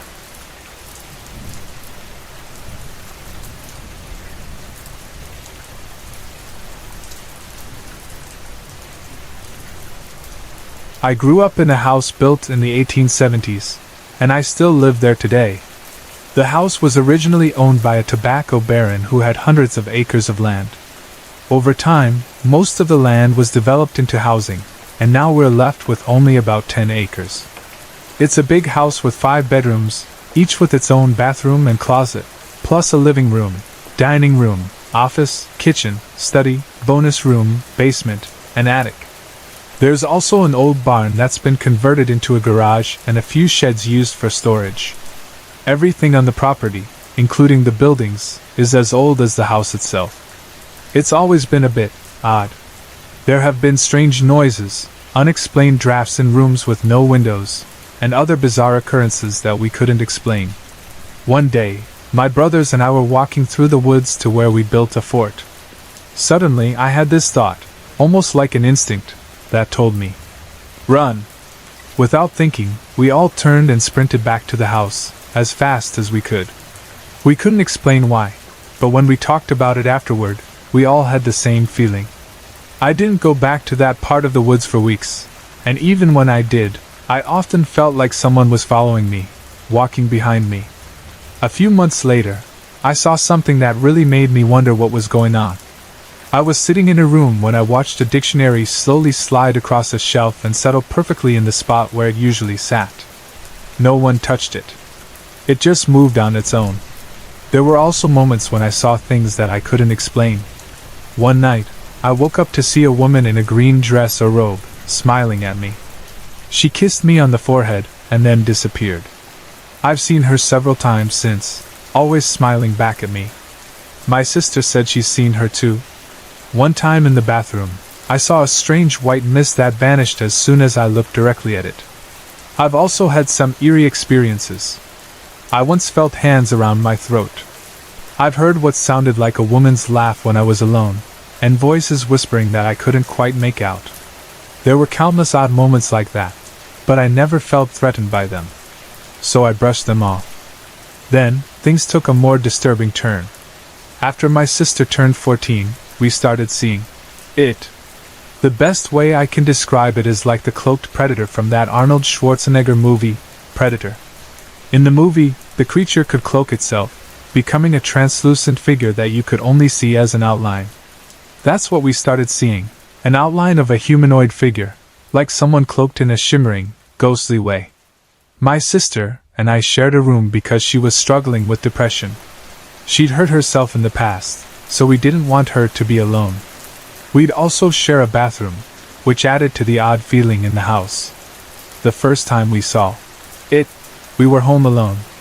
I heard my sister scream, so I rushed to the bathroom, using the key I had to open the door. When I stepped inside, I saw the figure, just standing there, staring at me. I froze for a moment, and then it vanished. My sister insisted I stay in the doorway while she finished drying off and getting dressed. The figure didn't go away. It kept coming back every so often. For about a year, my sister would lock the bedroom door when she took a shower, and I'd stand in the hallway, leaning against the wall next to the bathroom door, which was always left open. One night, I saw the figure walk right in front of my bed. It terrified me. Eventually, it seemed to have a companion. One night, I woke up to see a black figure standing over me, looking down. I ran to my sister's bed and slept beside her that night. When I was 15, my brother was killed in a car accident. He wasn't speeding, but they said he fell asleep at the wheel and crashed. It happened on October 30th, 2003. But after everything that's happened, I'm not so sure that's the full story. Then, when I was 17, on October 28th, 2006, I was in a car with a friend. We were at a stoplight, and when the light turned green, he hit the gas without knowing why. He turned a corner too fast and lost control of the car. We went into a skid and crossed the yellow line, where we were hit by oncoming traffic. I was in the hospital for 23 days. The doctors had to revive me twice. I lost my spleen, shattered my pelvis, and was in a wheelchair for 3 months. After the accident, everything fell silent. The strange occurrences, the noises, everything stopped, except for the lady in the green dress. I still saw her from time to time, but everything else seemed to calm down. Things felt normal again, until February 4th of this year. That day, I saw the translucent figure again. It stepped in front of me, stopped, and I felt like it was taunting me. Then it disappeared. A few minutes later, the phone rang. It was the police. My dad had been driving down the road with my mom and sister when, at a green light, a drunk driver crashed into the passenger side of their car. The impact was so severe that it cut my dad's car in half. My parents died instantly. My sister nearly didn't survive. She has brain damage now, no memory loss, but her motor skills and coordination were affected.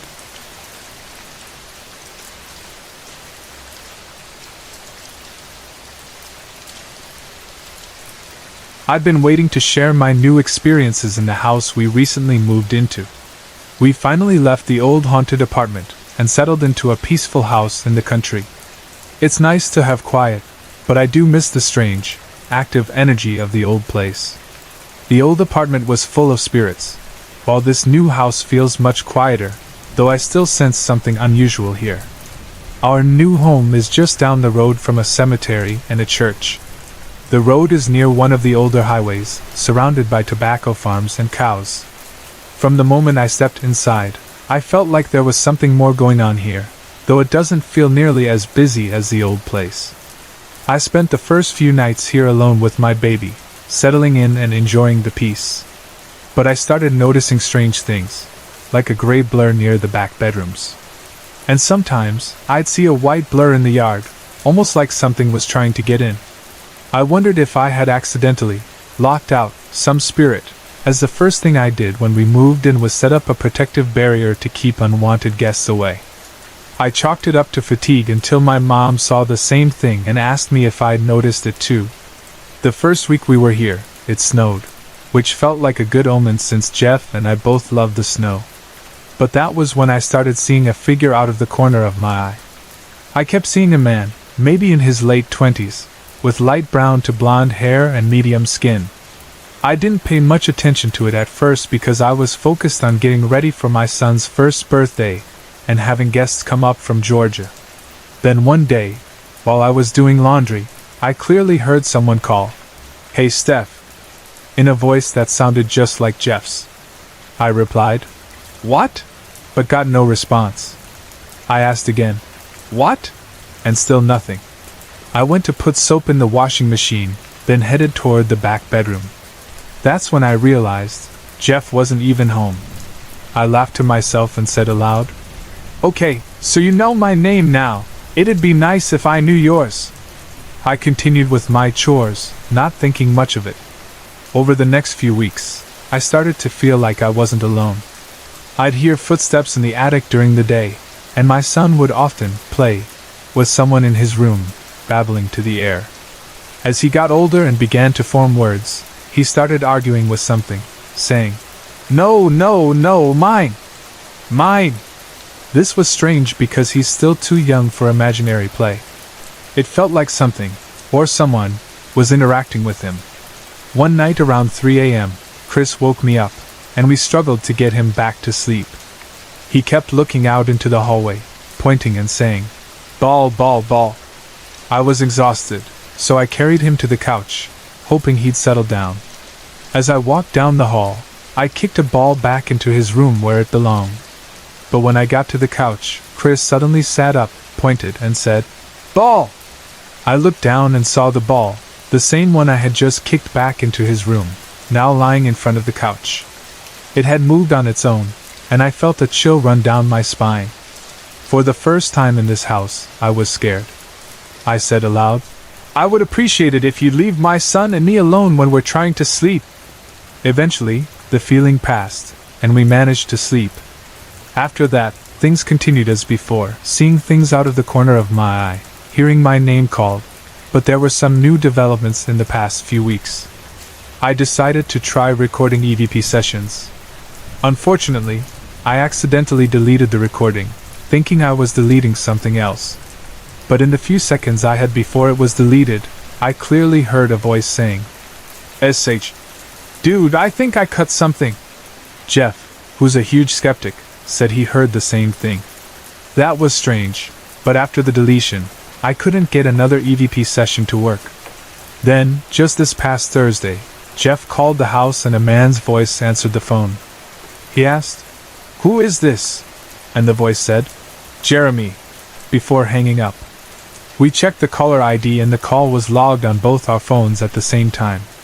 Oddly, the answering machine had been turned off, and the phone itself started acting weird, quiet, as if the volume was turned down all the way, but it was actually set to full volume. Today, something else strange happened. I was sitting on the couch, just waking up and being lazy. Chris was playing with the cat, who was meowing at the pantry door, clearly wanting food. I told Chris to open the door, but he ignored me. Just as I was about to get up, the pantry door opened by itself. The cat happily went inside and started eating. I hadn't touched the door, and neither had Chris. I'm eager to do more research on this house to see if I can find an explanation for what we've been experiencing. I also hope I can catch something on EVP and share it here as an update.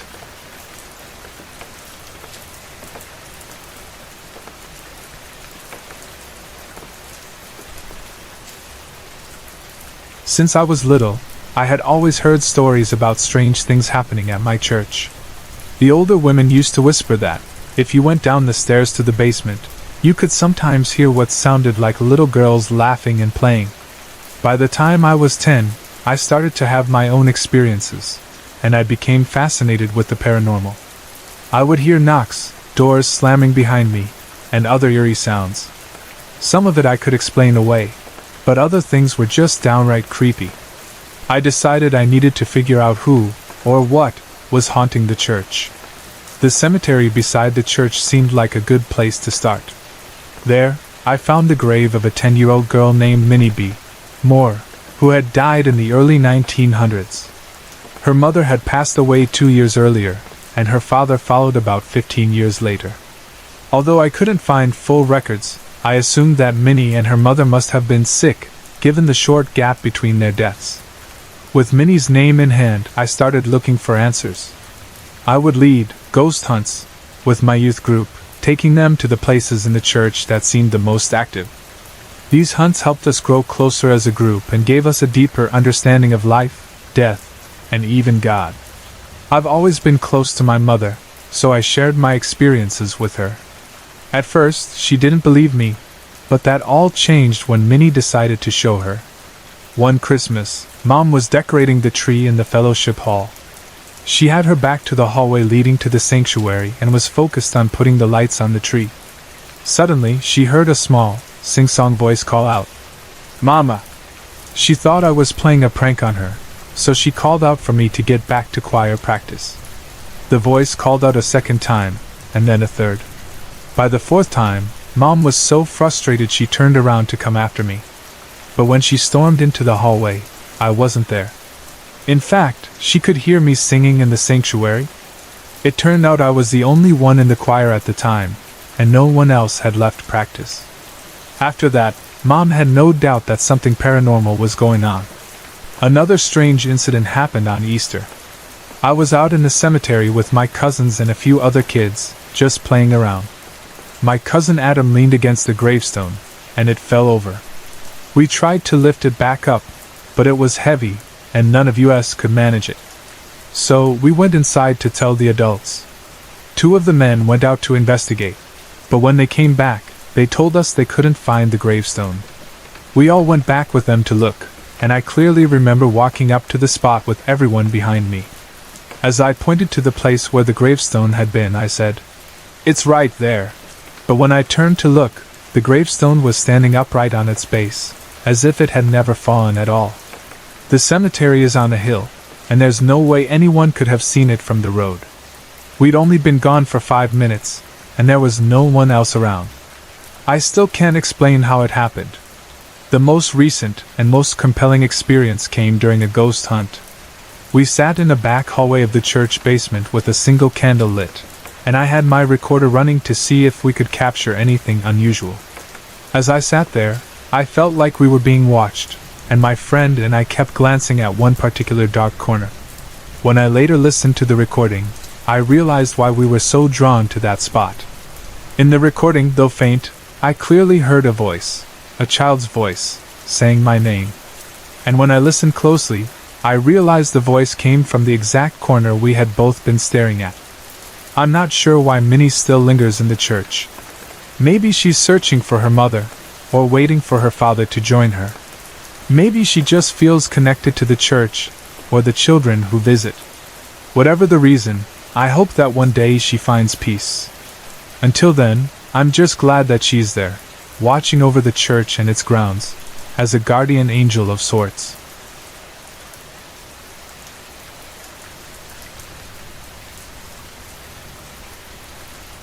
This happened a few months ago, and while it might not seem like much to others, it meant a lot to me. This past year, I'd been studying massage therapy, and I had an amazing teacher. She had a real gift for teaching and introduced our class to several different techniques, as well as unique experiences. One of the techniques she taught us was energy work, including a practice called healing touch, which I consider to be the spiritual side of massage. Towards the end of the year, in April, she brought in 2 Reiki practitioners to teach us about Reiki, a Japanese healing technique. I found it really interesting, though I wouldn't call myself an expert. I grasped the basics of what Reiki is and how it works, but there's still a lot I don't understand about it. But let me backtrack for a minute. About a month before the Reiki session, in March, on St. Patrick's Day, to be exact, my dog Bailey passed away. We'd had Bailey for 11 years, and his death was somewhat unexpected. He was old, and we knew he hadn't been acting quite right, especially in the week leading up to his passing. I had a feeling it was coming, but I didn't expect it to happen when it did. My dad was away on a church trip that weekend, so it was up to my mom and me to bury him. My fiancé came over and helped, but it was still a very hard experience. In the past, when we lost a pet, It was always my dad who did the burying, and then he'd break the news to my sister and me later. That was always tough, but it didn't compare to actually having to dig the grave ourselves. I really admire my dad for handling it the way he did all those years.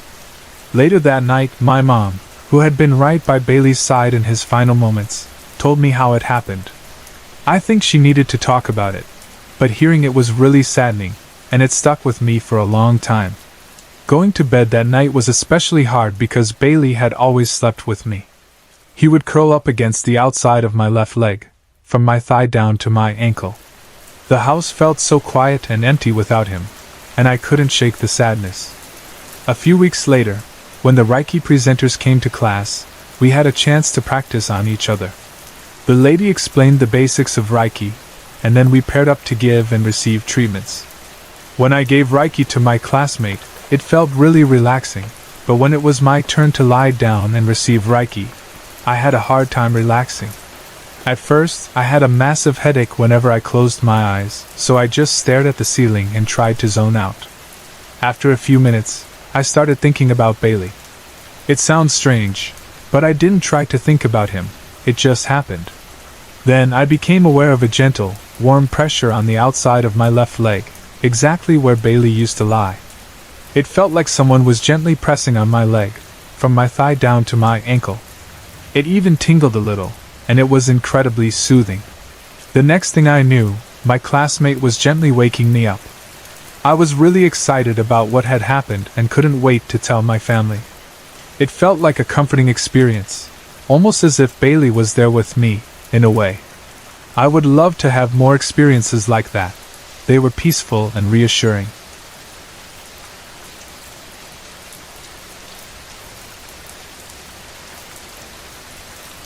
I've always considered myself a brave person, able to face everyday challenges with strength.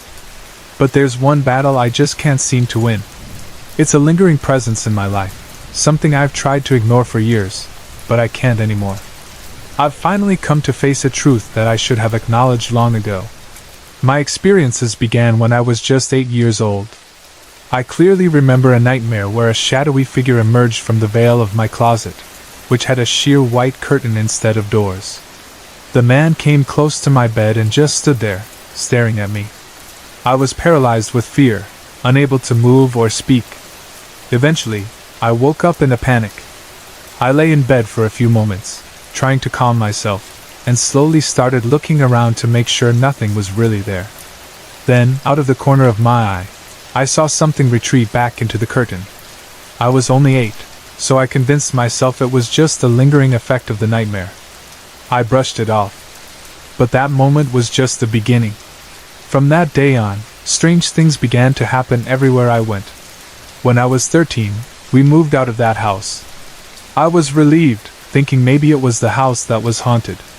We moved in with my mother's boyfriend, and for a while, things seemed peaceful. That peace didn't last long.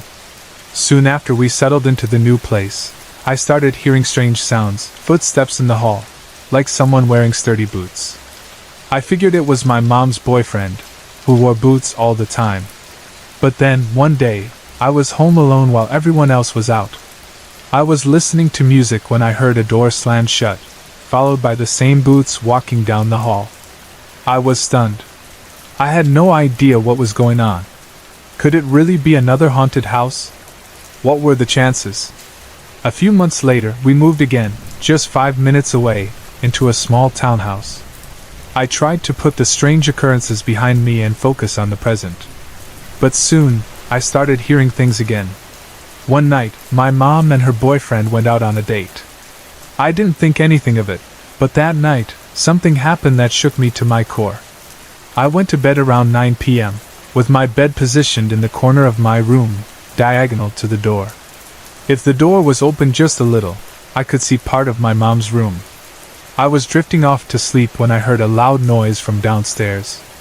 I assumed it was my mom and her boyfriend coming back. But when I looked out into the hallway, I saw the full silhouette of a man step out of my mom's room and walk past my room. It looked just like my mom's boyfriend, so I thought nothing of it at the time. A few minutes later, the figure walked back past my room and into my mom's room again. The next morning, I casually asked my mom what time she and her boyfriend had gotten home the night before. Her response made my blood run cold. "Oh, around 12:30 a.m. I was going to say goodnight, but you were already asleep." My heart dropped. If they weren't home, then who had I seen walking through the house? I lived in that townhouse until I graduated from high school, and the strange occurrences continued. It became a part of life. Random sounds, lights turning on and off, doors slamming, things moving around, and that constant feeling of being watched. I asked my family about it, but no one else reported anything out of the ordinary. I started to think maybe I was just incredibly unlucky with houses. After graduation, I moved to Raleigh to live with my aunt, her husband, and their 3-year-old son. It was exciting to be in a new city and a new house, but once again, the strange experiences began shortly after I moved in. The most common occurrence was hearing things drop in other rooms. I tried to ignore it, but then things escalated. One day, I was sitting downstairs watching TV when I heard a loud bang from the other side of the house. Then, I heard the unmistakable sound of boots walking across the kitchen floor, stopping right outside the living room where I was sitting. But the most intense experience happened just a few days ago. I had put Isaac down for a nap and was doing some housework downstairs. When I went to open the refrigerator door, a bottle of wine that had been sitting untouched in there since we moved suddenly flew out and hit me in the shin as it dropped. It didn't break, but it left a painful bruise. This was the first time something physical like this had happened. And now, I've come to a frightening realization. Maybe it's not the houses that are haunted. Maybe it's me. I don't know what to think anymore, but this is the only explanation that makes sense. Something, whether it's a spirit, a ghost, or something else, seems to have attached itself to me. I'm curious about it, but I'm too afraid to confront it. I've heard too many stories of people who made things worse by asking questions or provoking whatever was haunting them. I can't help but wonder, is this going to follow me for the rest of my life?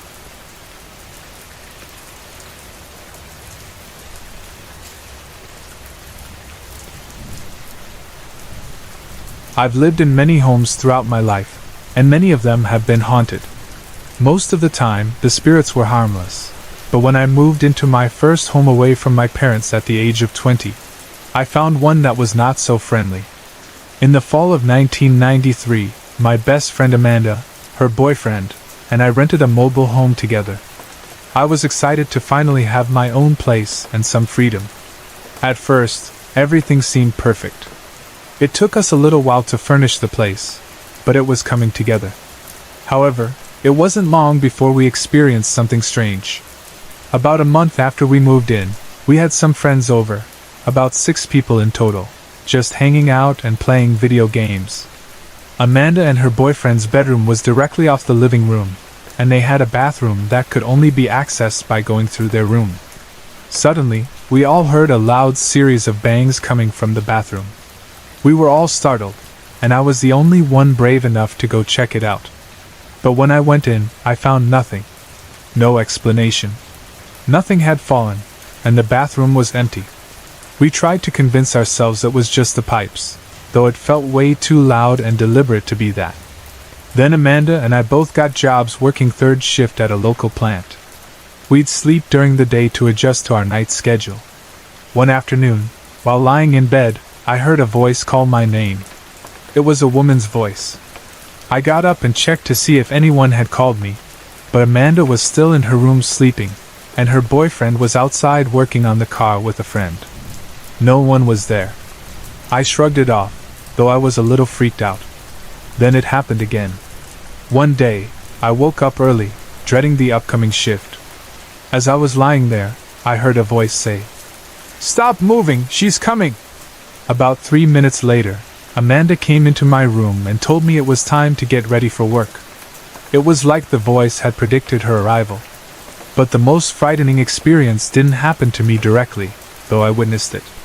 My brother and a friend had come to visit from Georgia. They had just arrived, and Amanda came to my bedroom to let me know they were there.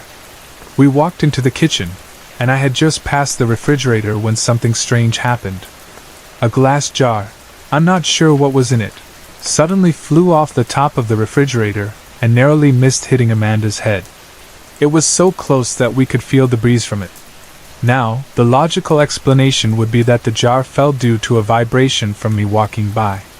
But the jar had been sitting behind other items on the fridge that hadn't moved at all. It made no sense. A few days later, Amanda told me she had seen a man in overalls standing in her room, staring at her.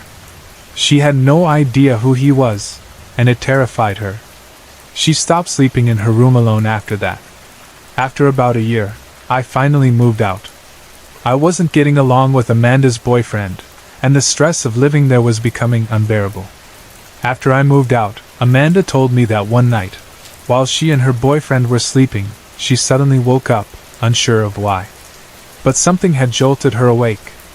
As she lay there, trying to shake off the feeling, the closet door suddenly fell off its hinges and nearly hit them. If they hadn't woken up, it would have. We never really figured out what was causing all the strange occurrences in that home. It seemed like most of the activity happened when we had company over, so one theory was that the spirit, if there was one, didn't like having so many people around. Another theory was that the spirit didn't approve of Amanda and her boyfriend's relationship. Maybe it was because they weren't married, or maybe it was because they were an interracial couple. We'll never know for sure.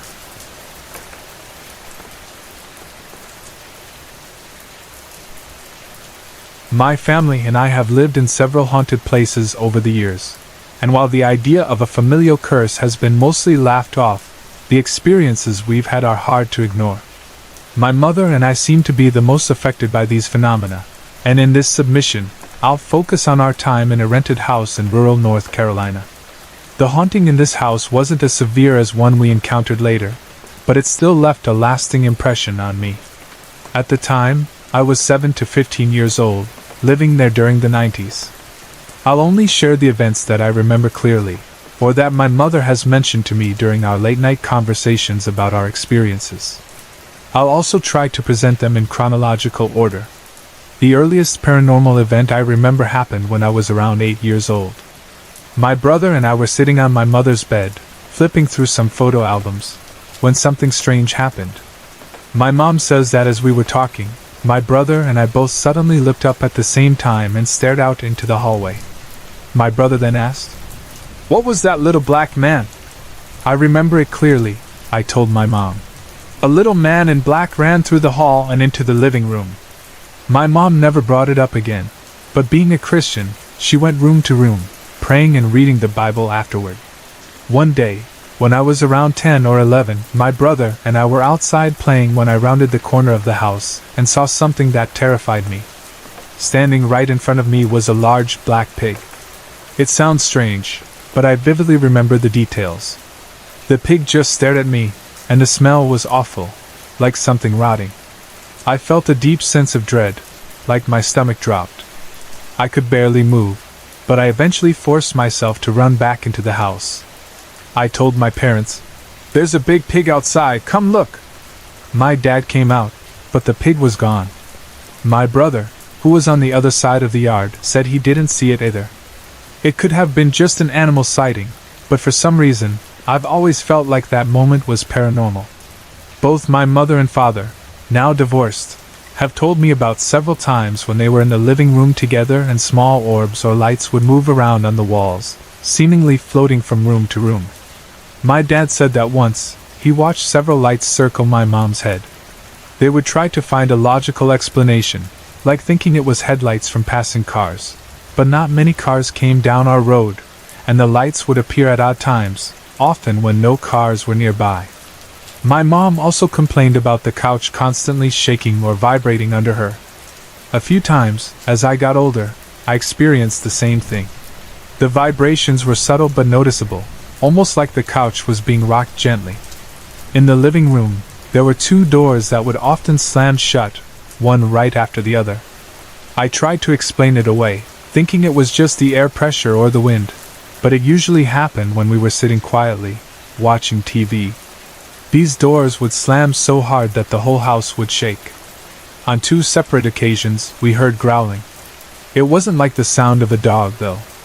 The best way I can describe it is like a deep, angry moan, almost human-like in tone. My parents would hear this noise under their bed when they were lying down. After checking to see if one of the dogs had gotten in somehow, they found the room empty. One time, my mom and I heard it while we were in the living room. We thought it was my dad snoring, but when we went to check, he was in the shower. Aside from these experiences, I just remember that most of the time in that house, if you were alone, you always felt like you were being watched.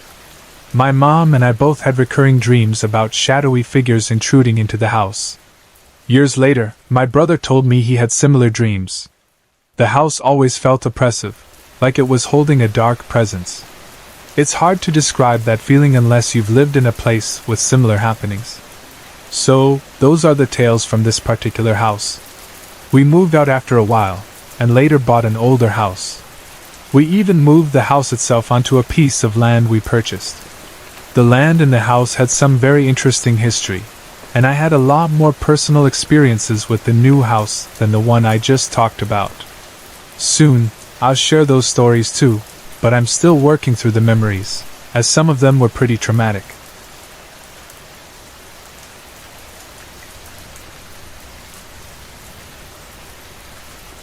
We lived in a house with a rich and somewhat eerie history, and the strange occurrences that happened there only seemed to grow more intense over time. The owners of the house told us that it had been built by a doctor who was a relative of one of their great-grandfathers. He had built the house for a woman he loved, but she ended up marrying a soldier instead. The doctor, heartbroken, never married anyone else and continued to live in the house. He even used the bottom part of the house to practice medicine as the town's local doctor. My mom and I never found out the doctor's name, as we never asked the owners for details.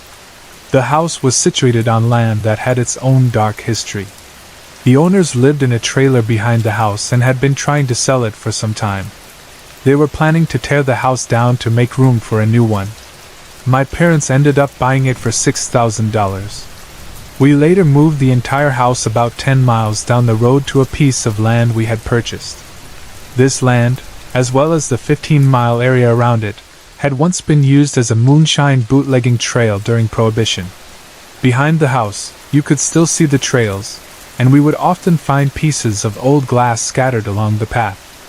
In my opinion, the history of both the house and the land, combined with the move itself, contributed to the intense haunting that grew worse over the 5 years we lived there. This experience lasted from late 1998 to late 2003. After 3 years, my parents divorced. My mom moved out, and my dad spent all his time with his girlfriend. My brother went off to college.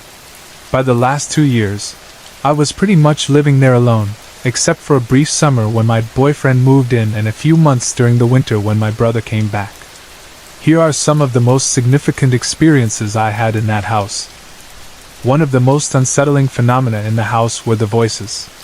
Once, my mother was upstairs in the hall, and I was in my room, about 10 feet away. I clearly heard a loud, "Hey," coming from the hall.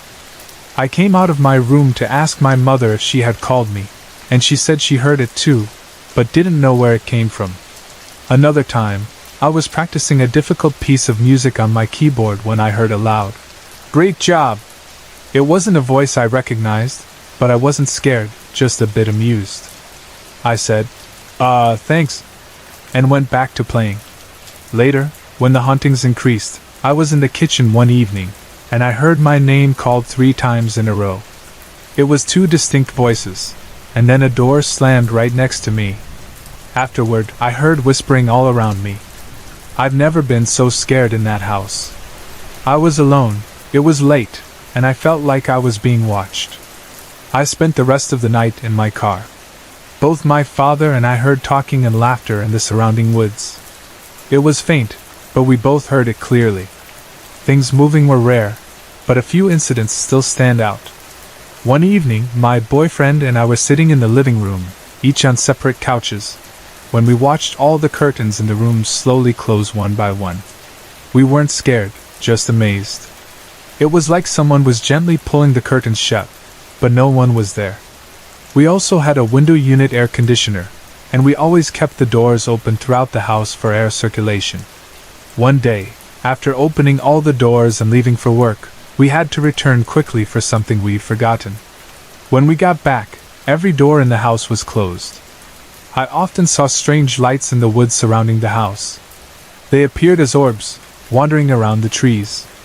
My dad told me he saw the same thing. One night, while I was lying in bed, a blinding light woke me up. It seemed to come from the corner of my room. I opened my eyes, and it disappeared almost immediately. Small bursts of light, like little sparks from a cigarette lighter, were frequently seen in my room. They didn't feel threatening.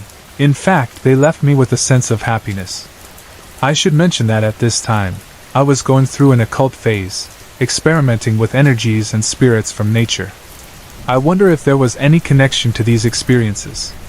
The apparitions and shadows were some of the most disturbing occurrences. My mother, for the last year she lived in the house, would sleep on the couch in the living room. Every night, around 2 or 3 a.m., she would see a black mass on the ceiling of the dining room. The mass would undulate, and black, scarf-like shapes would flutter in and out of it. My mom said it terrified her, and she couldn't take her eyes off it until it disappeared after a couple of hours. I would love to hear other people's thoughts on what that might have been.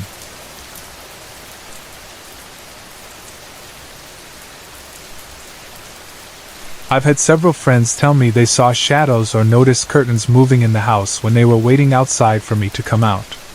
At the time, I was already outside, but they reported seeing things like the curtains upstairs shifting as if someone was peering out.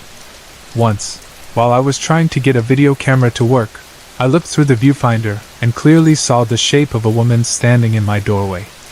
The image was blurry, as it was an old black and white camera, but it was unmistakable. I quickly looked away, not wanting to acknowledge it, but I couldn't shake the feeling. Nearly everyone who stayed in the house, friends, family, anyone, saw shadows, heard doors closing, or felt watched. Most of these experiences happened when the person was alone.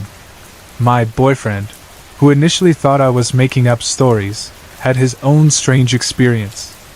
One afternoon, while we were watching TV, he suddenly experienced sleep paralysis. He told me he clearly felt as though he was being choked, and he heard someone whisper, "Adam," to him. He didn't tell me about the name, Adam, but I had also had a dream about someone named Adam while living there. Later, I entered a raffle for a free piano, and when it arrived, the manufacturer's name was Adams. I still have that piano. We babysat a little girl who was about 2 years old, and she would often point to the dining room and ask, "Who's that man? Who's that man?" She would stare into the room for long periods, and the cats would do the same, staring at the ceiling. The dining room always felt strange, like it was watching us. Once, during a hurricane, we had some friends and family over. As we were telling ghost stories, a picture suddenly flew off the mantel. No one said anything, but we stopped talking about ghosts after that. As the years went by, the hauntings became more extreme and more blatant. The last year I lived there, I felt genuinely threatened by the presence in the house. The last time I went in to grab the final few boxes, I felt an overwhelming sense of nervousness, and I left as quickly as I could. After my parents divorced, my dad eventually sold the house. I moved far away from that place and haven't been back to my hometown since.